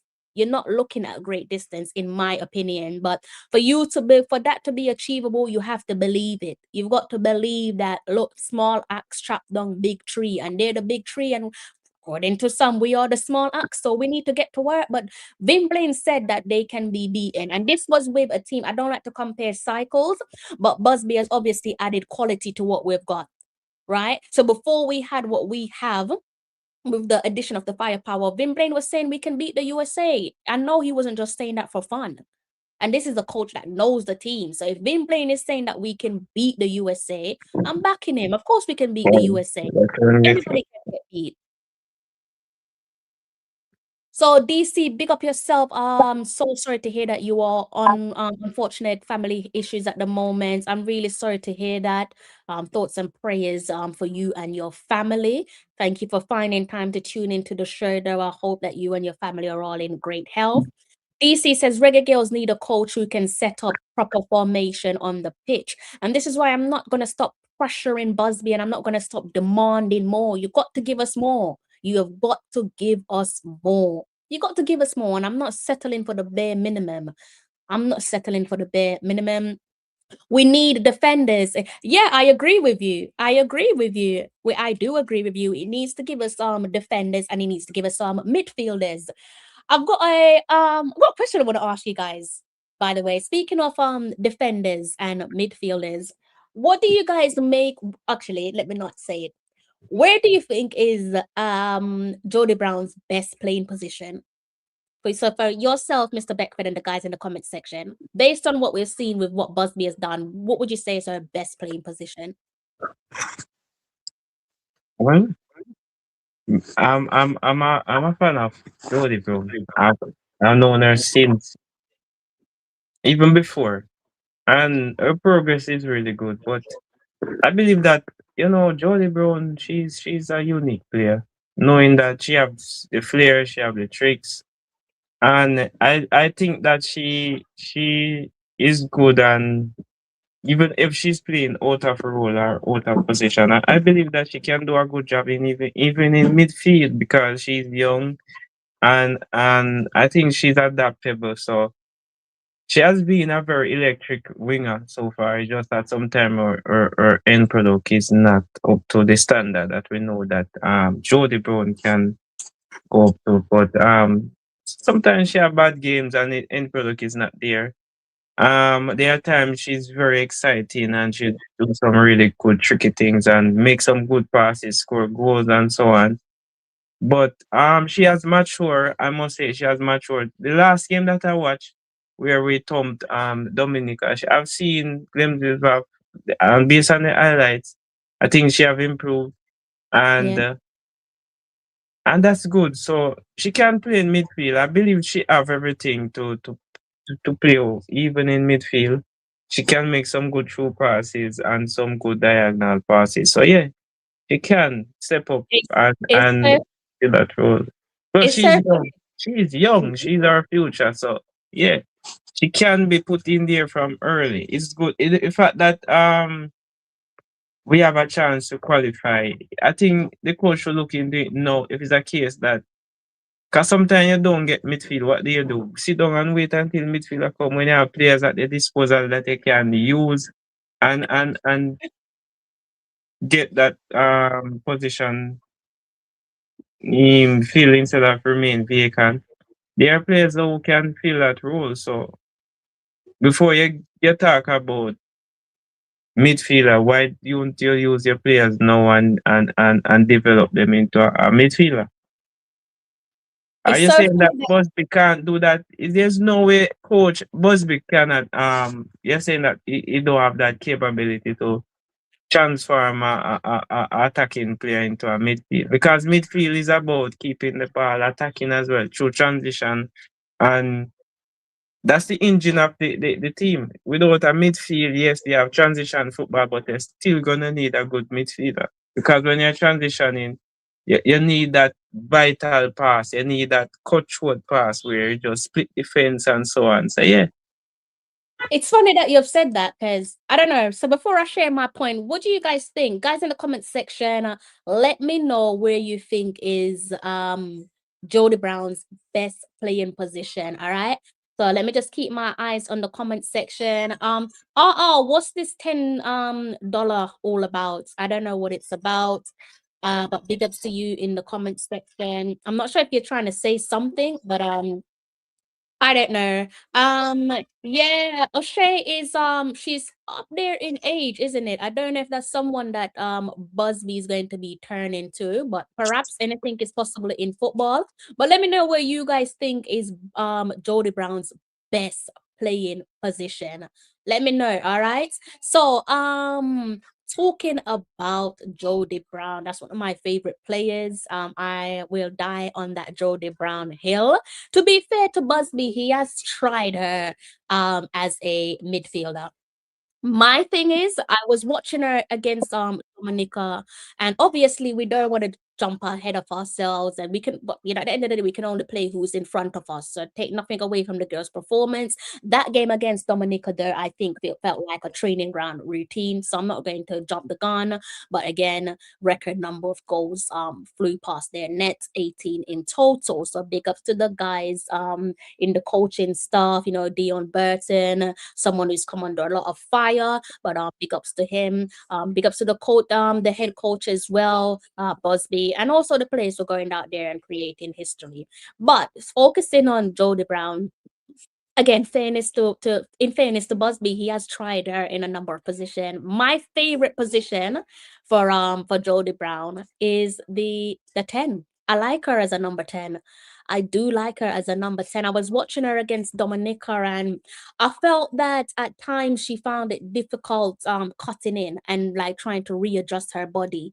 I just feel like she's such a raw and talented player that I feel like despite the fact that she's still young, a lot of people don't realize that she's still a very young individual, still early 20s. Let's remind ourselves she went to her first ever World Cup. In doing so, she was sweet 16 in that World Cup qualifying period. But at the end of the day, I think that despite her age, we have to talk about her talent and her experience. We saw what she did with FSU. She was instrumental in securing silverware with them. Yes, of course, it didn't work out for her at Benfica for whatever reason it is. Wishing her all the best with Marseille. But I think she is talented enough, mature enough, experienced enough to be the number 10. I like her as our number 10. I think because it's a position that is more direct, I think she would perform better as the number 10 for Jamaica. And I think it would probably improve her relationship with Bunny Shaw. So I would love to see her more as a 10 than as a winger. I don't particularly like her as a left wing. I like her as a number 10. So I would love to see her more as a number 10 going forward, because I think she can have the license to pull the strings together in midfield, and I think she's capable of doing that. I think she is capable of being given one of those important roles in the team. And imagine if Busby goes ahead and make her a number 10, that says that the coach puts an immense amount of trust in you, because that is one of arguably the most important position on the pitch. You're right in the engine room, that you're the person that's supposed to be controlling the tempo. You're the person that should be pulling the strings. I think she's capable of doing that. So for me, I prefer Jody as a number 10. But if he puts her on a wing, she's on the wing. What can we do about it? We're still going to support her. But for me, Jody Brown, number 10 is what I like to see. And also, before memory slips my memory, fair play to the captain, Bunny Shaw. She was a little bit unselfish at times in the game against Dominica, particularly when trying to bring Jody into the game. Setting up some chances there for her when she could have just found the back of the net herself. So I like that. That's what we want. We want to see that big sis, little sis combination between the captain Bunny, and also what I think is her little sister. They've had similar, not identical, but similar career trajectory, leaving Jamaica, going overseas, going to Europe. Now she's in France. I'm sure she can learn a lot from Bunny with Bunny's time at Bordeaux. But yeah, I like that unselfish play there between Bunny, certain periods of the game against Dominic, feeding the ball to Jody. But I think, yeah, Jody for me, number 10. That's what I think. I hope the coach is listening. Busby, I hope you're listening. No? I hope you're listening. Listen, I'm I'm sure gonna this is one of the subscribers too, right? I think I don't know, but it no should be way in listening. hell. No way in hell. I think someone told me that Vin Blaine watched my channel while he was as a coach, and I was taken aback. I was just like, really? Because at times I was, you obviously have to keep it objective. So it wasn't just about giving him his flowers. At times I was critical, and sometimes people don't like criticism. So I was like, why are you watching my channel? Because I'm criticizing you. But I was told that he watched the channel by someone very close, 2 people very close to him. I was like, oh, okay. So fair play to him, because he was taking the criticism, even when I was in press conferences and I was being quite firm with him. He took it on the chin. So fair play to him, Yeah, kudos. Give credit where it's due. So I hope Busby is one of those that is listening to. I mean, there's so much things here for him to, look into. And I know that this channel will help him because the Reggae Girls is on a path to create more history. So, and the fact that it's early into the qualification round, the chances of us making it to another World Cup is at more than 100% right now. So yeah, I hope that he's listening, and I wish that he come into the comment section and even comment and say, yeah, me there, but I'm here, but but but that is just it. I can talk about the Reggae Girls all night long. There's other conversations I actually want to talk about with the rest of the squad. Yeah, I don't want to give too much away, but I kind of feel like I should save this for another day, because there's definitely some other conversation. What do you guys think? You think I should continue the conversation, or do you think I should come back another time? Let me know if you think I should continue the conversation with the Reggae Girls. A couple other stuff there that I want to get off my chest. So let me know in the comment section. If not, I'll have to love you and leave you. So let me know in the comment section if you want me to save the rest of what I have for another day, or if you want me to just drop it right now and keep it moving. Let me know, Yeah. because I have 6% battery, which means I have to run for my charger. JA saying yes, continue. Who else is saying continue? Let me know. Can't just be one person saying continue. JA Hummingbird is saying continue. Let me know in the comment section if I should go and grab my charger. And I got 5%. Yeah. I don't know if anyone else is observing this too. I realize that as much as City is full of talented players right around in every department, Bunny Shaw is not afraid to drop deep and to impact the play more, because I see where she have put in some good through bars, some good area passes, some good assists, and that really helped to up her game more. So she's not just a scorer; she's also a creative outlet for our city. So as a world class player, there should be more than one aspect to your game, not just that. Yes, you get paid to score, but scoring is one. But if you can impact the team much more, because I think there's some days where you're just having a bad day, a off day, you're not scoring, and so on. So Shaw has elevated our game in a way where she can even play a game full 90 minutes. She doesn't score, but if she assists, it helps contribute to the team winning. So as a world class player, you should be able to be versatile like that. You can play in a deeper role, even though you're the number 1, number 9. He can play into other roles. He can get deeper roles. He can get other positions. So I'm very excited about.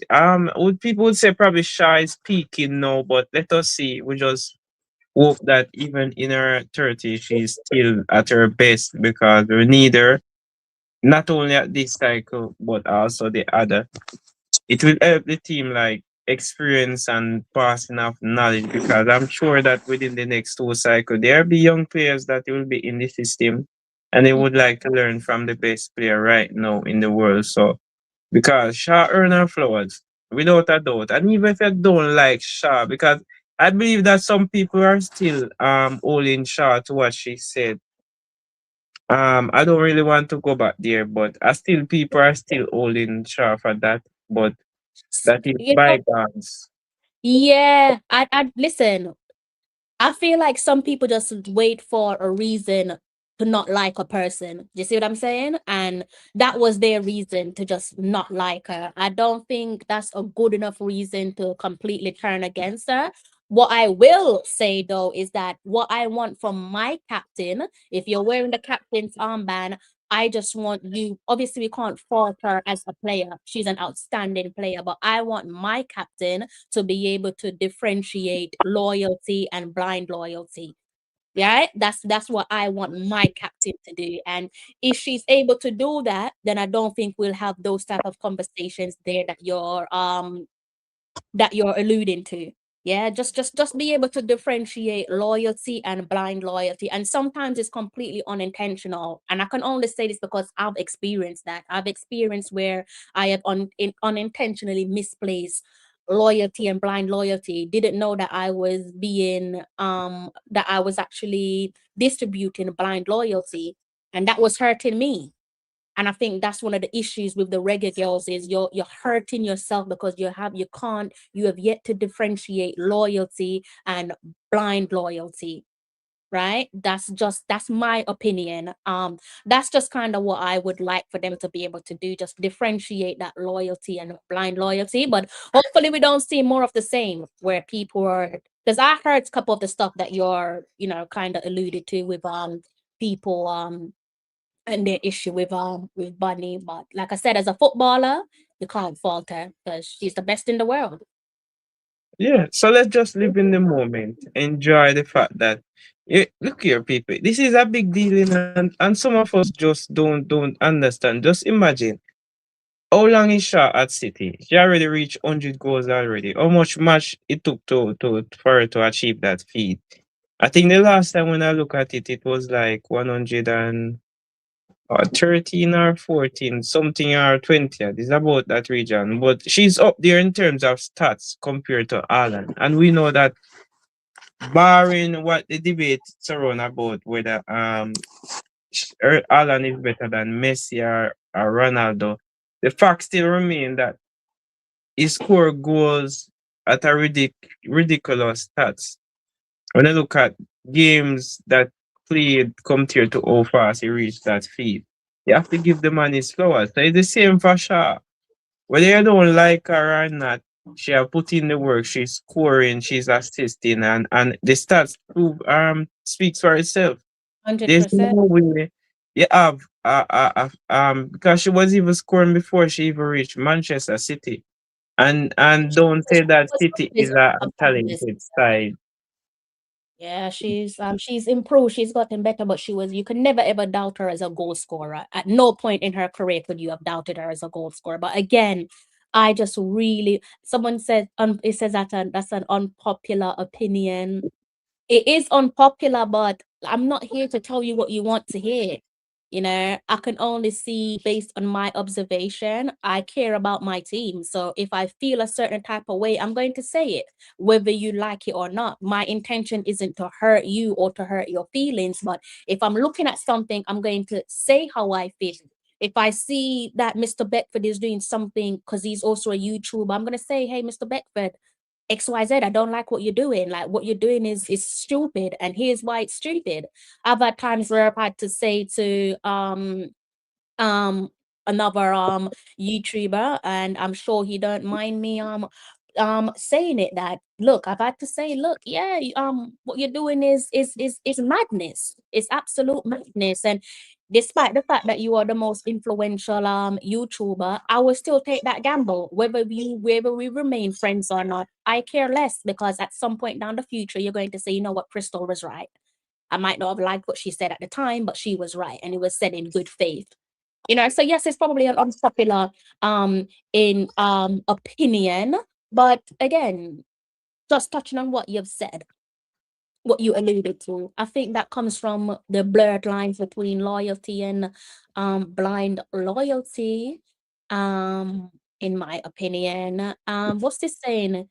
Did you mean to say that you don't like her as a captain? Did someone say they don't like her as a captain? Who is Root Baller Guru? I can't see their comments in the comment section. I grabbed the charger already, so I had to go and grab my charger. In what ways do you mean blind loyalty? But do you people understand the meaning of blind loyalty? That's a genuine question. I think that's a research for some of you. Just go onto Google now and research what is the meaning of blind loyalty. And I've done it, so I'm not here to judge no one. Because when you're doing blind loyalty, it does come from a place of good. Like you literally think you're doing good. You are so convinced that you are doing good. So yeah, yeah, I mean, that's my one criticism. I'm not here to be popular.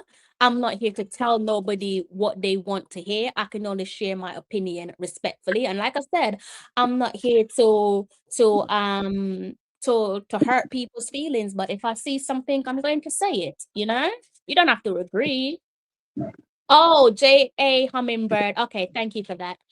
Please ignore the individual. You've already wisely blocked. Oh, that's why I can't see him. Oh, it's him. It's him. Yeah, I blocked him a while ago, so that's why I can't see him. Why are you still following me up? You said you don't like me. Why are you still watching my channel? Like, I notice anytime we talk about Bunny, you pop up. Like, the energy that you have for Bunny is not the same energy that I have for her. Like, I don't know why you dislike her, but that's between you and Bunny. I've already said it's not my issue or my concern, I should say, not issue. My concern is not isolated to Bunny Shaw. That's for every regular girl. And if people don't like me saying that, then that's fine. Again, I'm not trying to hurt no one's feelings, but I just think you need to differentiate loyalty and blind loyalty. That's it. Don't shoot me for having an opinion. Not trying to hurt no one's feelings, but that is my opinion. hey, see it there? See it there? That's what we're talking about. Yeah, people, like I said, I know that there's people out there that don't like her for whatever the reason is, but look, man, come on, pack it in. Pack That's it so in. ironic. That's so ironic. You know, that person could never be a patriotic Jamaican. I mean, as a patriotic Jamaican, you don't dwell on the past. Footballers do mostly at times they make mistake. They say things that they should not say in the public eyes, and it's not about what they say. It's about not always about what they say. It's about if they what they are doing and what they are saying, like on the field after their performance or before. If it's a case where she wasn't performing and you know that she can do better, and every time she's on an interview, she's blaming somebody else and not admitting that she was poor or saying something that she can be better. I keep coming up with excuse that's different. But she said something and that I gone past long time, but how much of us know the truth about what she said? How much of us did our investigation?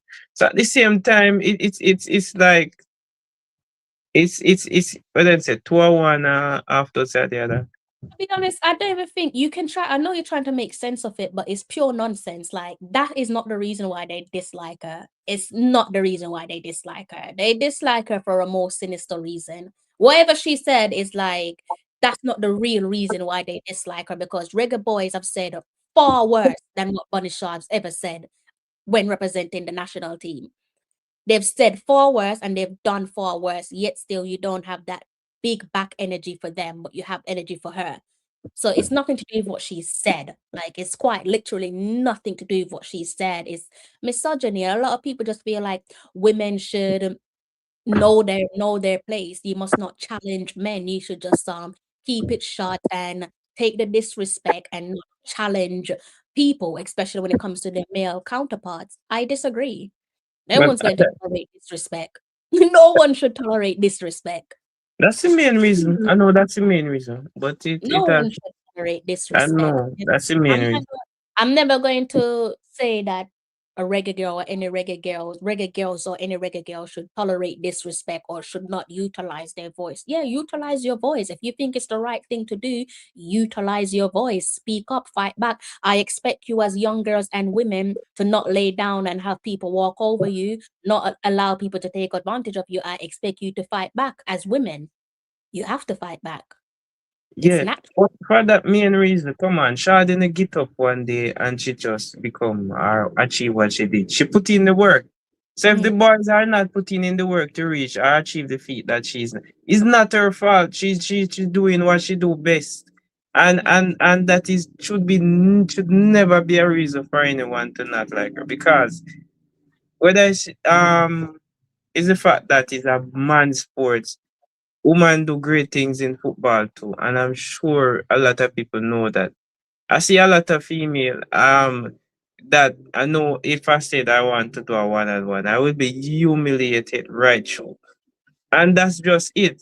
I'm not good at football like that. I can play a little thing, but I'm not good at it. And female out there that are so good. And we have to just admit the fact that, come on, women have come a far way, not just in football, but overall. And it's either we have to find a way as man how to deal with it, or we live with it, or we step up our game so that even when we are facing the best of the best, we can still stand out. And if we can't stand out, you just have to find a way to do better. Don't hate the person for who they are. I mean, they are who they are because they are put themselves there. They work so hard. And female out there that are working far harder than male to be the best. So come on. And We are in a empathy as well. modern time. And I think much of that is having empathy, like putting yourself in someone's position and say, okay, why did they do this? Why did they do that? That's why I keep telling you that you got to differentiate loyalty and blind loyalty because I've experienced that. I have experienced that. But if you feel like doing something is the right thing to do, then who the hell am I to tell you what to do? I can't tell you what to do. I could only say, hey, look, you gotta know when to do this loyalty and blind loyalty. But in terms of fighting back as young girls and women, please do fight back. Don't let no one walk over you. That's not something that I would ever endorse. He is just one. Listen, I'm not even going to entertain him. I'm surprised he's in my comment section because you guys already know I blocked him a while back. But because I don't understand. You don't like me, but you're still in the comment section and you're probably in Bunny's comment section as well, or following Bunny on Instagram, even though you obviously don't like her. I think you just don't like women with opinion. Opinionated women is something that you just don't like. That's just your issue. Like you just don't like women with strong opinions. And I know I have my strong opinion, so I'll be a hypocrite to look at the reggae girls and be like, don't do this, don't do that. Because I probably would be doing the same. But fine margins, loyalty, blind loyalty. So we've almost been going for 3 hours. I might take this to 3 hours, so maybe 20 more minutes. You was right when you said that I wouldn't be streaming for 1 hour. That it's likely to be 3 hours. So And it could go on further, but time is getting late and it's roughly almost 4 o'clock where you're at yeah, now. it's almost 3:30 my time, but I haven't seen you guys in a while. So you guys are um yes, some men just don't like a strong woman. So me, any disrespect that come your way, you gotta deal with that. You gotta deal with that in your own way. Because to me, if you can disrespect someone, you should brace yourself for the disrespect that comes. Like I always say, if you're gonna disrespect someone, you can't police my response. You just can't police. You can't have it both way. You can't have your cake and eat it. So you can't disrespect me and then police my response. It just not gonna happen. Like, no, like you made that bold decision.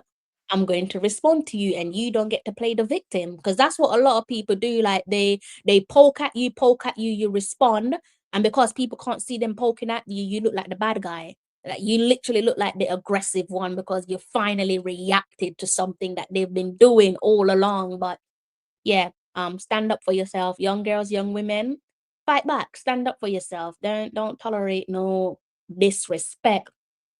The rest of the team, I think Busby has created a unique situation for himself. I don't know how he's going to deal with this one, but I think he's created a conundrum for himself. I don't know how he's going to deal with this one, but it's a beautiful position to be in. But I hope that he's able to um manage the situation for what it is. Because let's remind ourselves, he has given himself almost 100 players in a talent pool.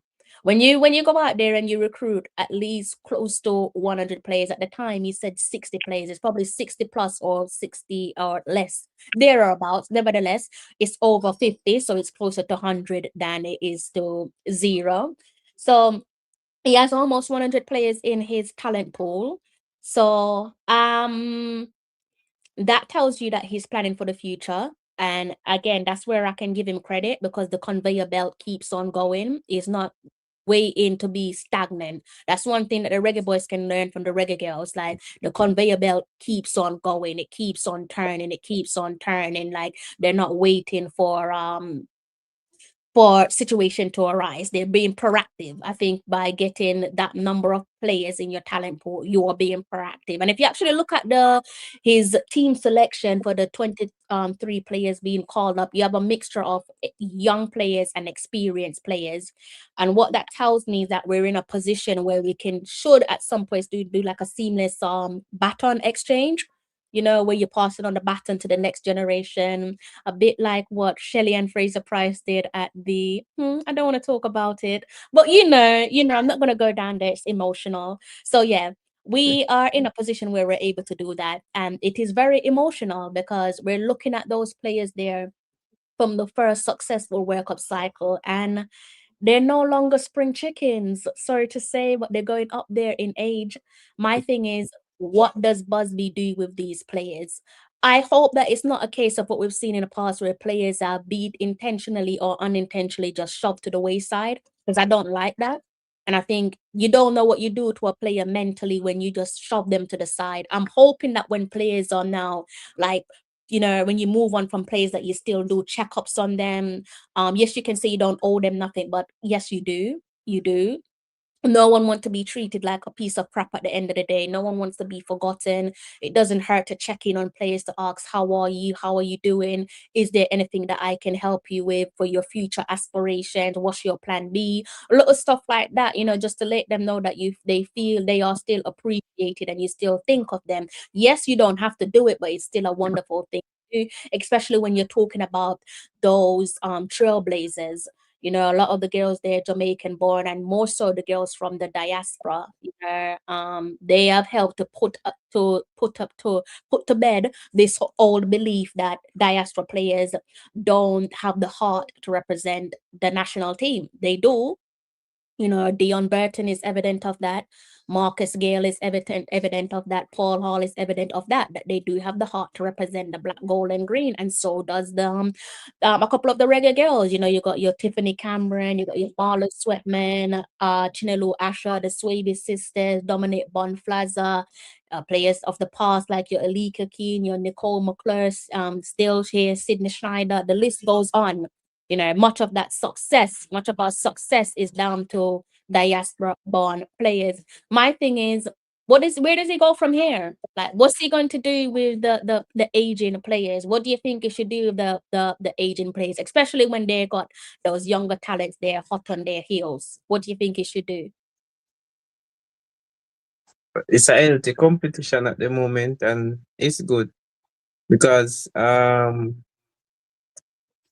when that happen, you will have like a seamless transition from where it just seems like these players probably never left, because the players that are there young coming up and are playing that role, they just fit in perfectly because they're already doing the background work, they're already in the team, they're already getting the ideas, everything together.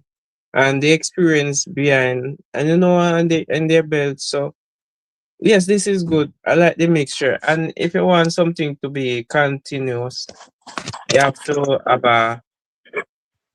I would say, a plan as how to continue, like replace certain players that are aging or certain players that will no longer represent the country because they're at a point where it's time for them to hang up their shoes, or it's at a time where they are not at their best because they have already peaked and they are just in that phase where they are losing some steam because they are aging and they are losing some things that they need. So I mean, to be sharp, you want players to be sharp.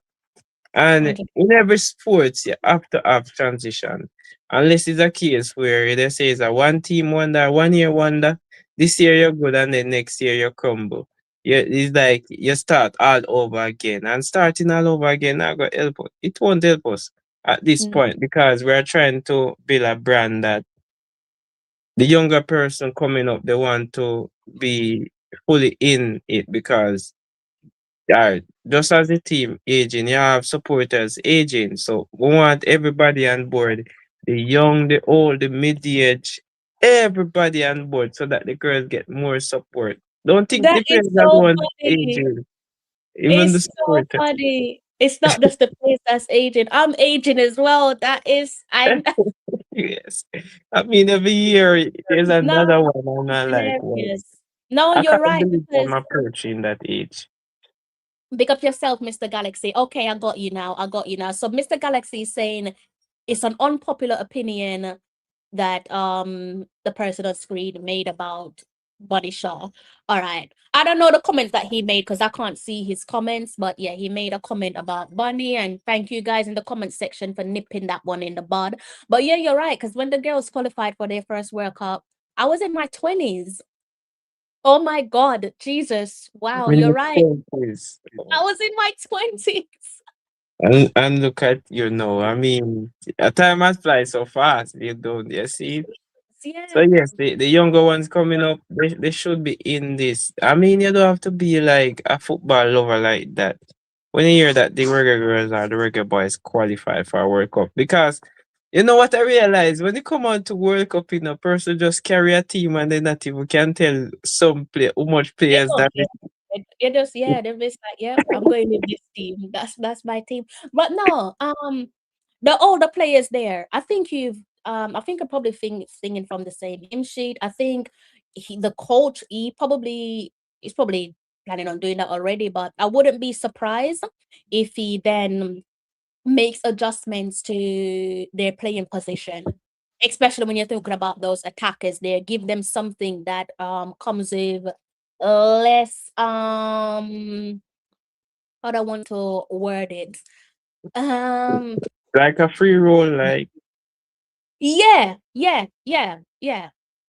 Yeah, I think you probably can expect that from a couple of the attackers because you can't play everyone. You can't play everyone, and similar to what we said about Jody Brown playing as a midfielder, I think you might have to look at a couple of our aging attackers and say, you know what, you might have to go in midfield because at the end of the day we do have a midfield problem, and you're probably now best suited to midfield because we now have those younger girls there. Um, Talented, hot on your heels, and they've got the energy for what we need. So you probably now have to play like a resting role in midfield where again you're helping to pull the strings, and you can probably put that down to a combination of age and experience. I still think Jody can do that role as a 10, but I think a few of our older attackers could potentially slot into that number 10 role as well and do the necessary, because and that's even good. I think that would be an interesting idea because at the end of the day, what we would have is healthy a competition. it's a healthy competition, but you have attacking midfielders who can naturally score goals. Yes. So they will become more versatile as well because Yeah. and So you I know think that's where football is going, where players in the midfield are getting more free role to express yeah, themselves more. Look at Turkey. yeah. So I think that's probably something that we should probably keep an eye on with I have no bloody idea what he's gonna do with those.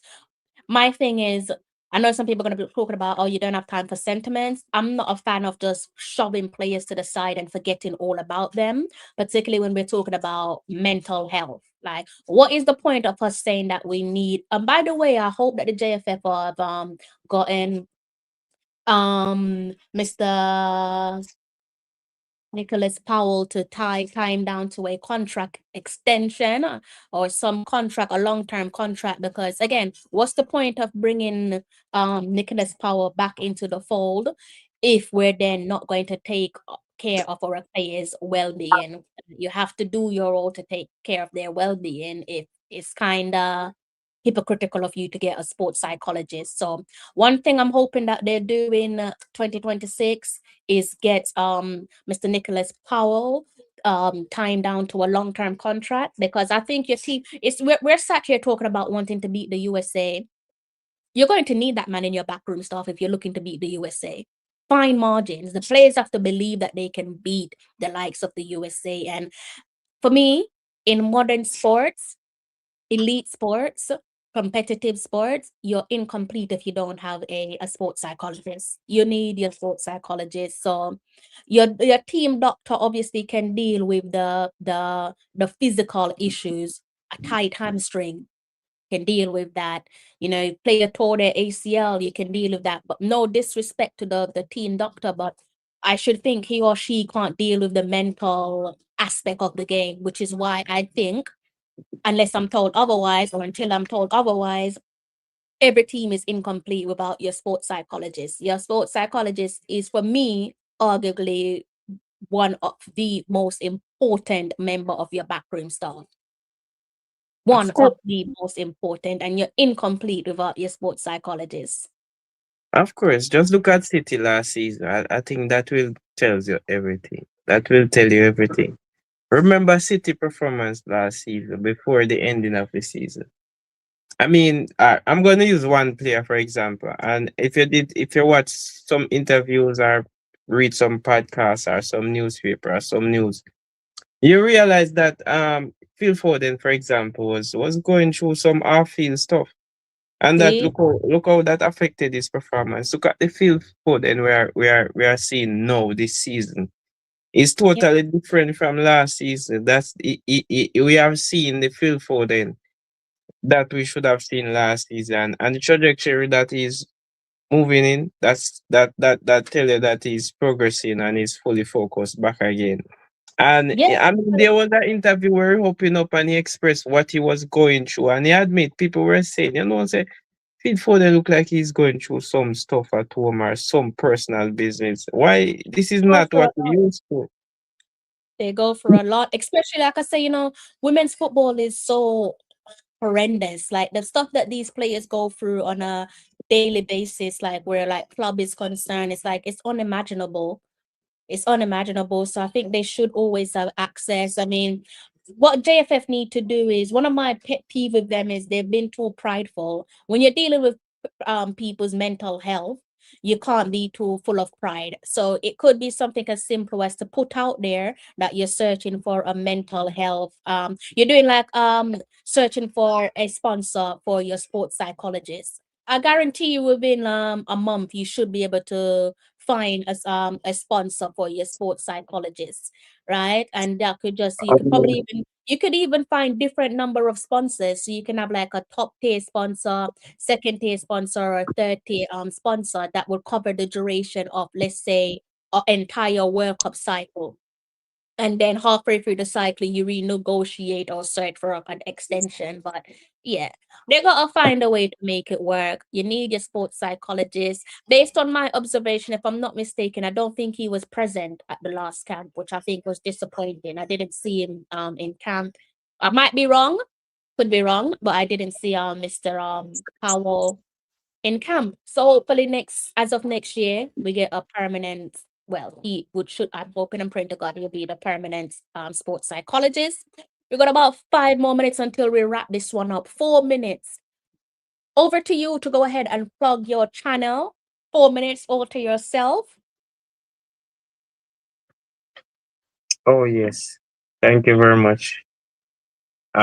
So I don't know if everyone is aware, but I've started the journey this year on YouTube, so I'm trying to reach more than 1K before the year finished. And I know a lot of person um might not be here tonight, but they will probably get the time to watch it after.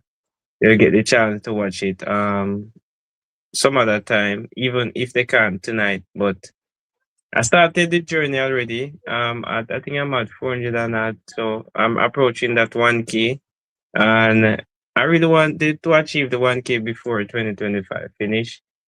So on the channel, it will be a lot in terms of content. It will be a lot of different stuff. The main reason I started the channel was because I want to post it farming videos. So I am doing it from I was small. I realized I'm good at planting. So my anything I really plant, it comes it well. So I decided that I'm going to come up with a name, as you can see on the screen, Pan the Farm and More. I come up with that unique name. So you can go and check out the channel. I'm working on putting out more content. I have few setbacks. So I have some video already recorded. I'm trying my best to finish up before this year finish, upload them, and then get more in detail with what is happening. So there are some other projects that I'm doing at home, so you can watch the videos, share your opinion, and also share it with the other person. And I believe that there are person out there who might be interested in more than one things like landscaping, farming, know about certain crops, and would want to try it at home or try it. But I want to inspire the person. When they watch this, they will be inspired. They will do their own thing. They will probably start their own business or go into farming because everybody have to eat. And this is very important because they eat every day. So this is something you can't lose from. So what I will do is I will post everything on this channel, everything that I plant. I will go through certain things in detail, share what I know. So what I know is based on experience. So what I don't know, I will do my research. But most of the things that I will show you are things that I know based on observation. And it's best for you to know when you do things physically, and then with that physical experience that you have, you can tell people what to do, you can share what you know, and other people can learn from you. And if there's something that they miss out, they can even go to other channel and find out, and don't go to Google or some other places. But I will try my best to give as much information as I can, share as much as I can what I know about it. So yeah, I just asking for us to support. I mean, it would be great if I wake up tomorrow and I see that everybody that subscribe come over as well and subscribe to my channel, and I see like I reach almost 10K, if not 10K. So um the journey, I promise it will be exciting journey. So come and help me on this mission.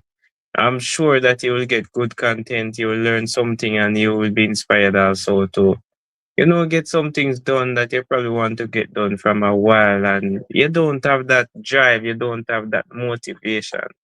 I hope that this will help you to get that done. So yeah. And continue to support Talawa TV because we have come a long way, and she wouldn't be here if it wasn't you. So continue to support and share our channel as well, and tell other people about it. And participate like you're doing in the comment section, and share your information and what you know, so that we can have a good conversation about everything reggae boys, reggae girls, because it is our business. So yeah. And you know that she's gonna try her best to give you the best content, to give you the best and give you the latest information on every player that she can give you. So continue to stay and be a part of this movement, this wonderful team. So everybody that participated tonight, thank you very much. I know it's late in some places, but you have stayed up and you have watched come this far, and I really appreciate it. Yeah, so just to add on to what you've said, obviously guys, this is the link to Mr. Beckford's channel. So please do click on it and it should take you to his channel. If you don't want to do that, you can see the name of his channel, Panda Farm and More. Search for that on YouTube and make sure you give him a follow. Let's try to help his channel grow. The pie is big enough for all of us. So supporting his channel isn't going to stop you guys from supporting my channel. It's also not going to see me lose subscribers. So make sure you subscribe to his channel. If you subscribe to my channel, you can give me a Christmas present. If at least say 10 of you, there's 35 of you watching, surely at least 10 of you can go over and subscribe to his channel for me. Okay, please and thank you. That will give me the best Christmas present. All right. Big ups to you guys there in the comment section. You guys have been rocking with us for over 3 hours. Only Lord knows why that is. We spoke about the Reggae Boys, we spoke about Nigeria and DR Congo. You can watch this one back on replay. Again, make sure you subscribe to Panda Farm and More. You guys in the comment section, I'm not going to attempt to name you all because I will forget someone, and I don't want to do that because you've blessed me with a moment of your time. I do hope that you have enjoyed tonight's show as much as I have. And if you haven't answered the question already, if you're watching this one back on replay, do go ahead and answer the question for me, or maybe drop your comments in the comment section. Are the Super Falcons having a laugh? Are they serious? You want to know what that's all about? You're going to have to watch this one back on replay. I'm not going to ruin it for you. Best of luck to Mr. Speed and his boys. They'll be seeking to qualify for their first ever FIFA Men's World Cup since 1998. That's taking place in next year, 2026 March. Is where it gets squeaky bum time. Hopefully, we all make it into the new year. If I don't see you before Christmas, I do hope that you have a blessed and wonderful Christmas. If I don't see you by January 1st, I do pray to God that you all have a prosperous new year. From the bottom of my heart, thank you so much for supporting me. This year, my target was 5K. I wanted to hit 5K, and you guys, for some unknown reason, have taken me to 10K. I'm now firmly on the road to 15K subscribers. That is all because of you guys. So thank you so much for helping me to grow the channel. It's crazy to think that I'm looking at 15K down the barrel. I cannot believe it, but thank you guys for taking me this far. I am quite literally nothing without you guys, and God, without you guys, my channel is nothing, and there's no disputing that. All right, so thank you so much for blessing me with your support. So you're saying, will I be back before the new year? Why not? What are you guys doing on Christmas Day, by the way? I was thinking of seeing you guys on Christmas Day. I saw you guys on Christmas Day last year. I did a little live stream, which wasn't really working well because of my internet connection. If you guys fancy a live stream on Christmas Day, it will be a late one after I've had my dinner and so on. I could squeeze you guys in on Christmas Day. We could have a little Christmas Day live stream. Let me know if you guys are up for that one. Particularly if those of you there who are probably spending it alone, you can probably spend it together. We can probably spend Christmas Day together. Let me know what you guys make of that one. All right. So Aravive said, will you be back before the new year? Yes. I'll come back before the new year. But if I don't see you guys before the new year, maybe you're not going to be watching the channel. I do hope that you have a prosperous new year. Before I forget my manners, massive thank you to my special guest, Mr. Beckford, for blessing me with a moment of his time. I do hope you guys enjoy the rest of the weekend. I'm into my Sunday morning. It is almost 4 a.m. You guys have a blessed Sunday and enjoy the week to come. Make sure you eat lots. Do not drink and drive. All right. Make sure you take care of you. Make sure you take care of your loved ones. If you haven't hit the like button, what are you waiting on? Do hit the like button. If you're new to the channel and you have liked what you have heard so far, go ahead and hit the subscribe button. I'm going to ask you again, are the Super Falcons having a laugh? Are they serious? You know how it goes. Until next time, take care.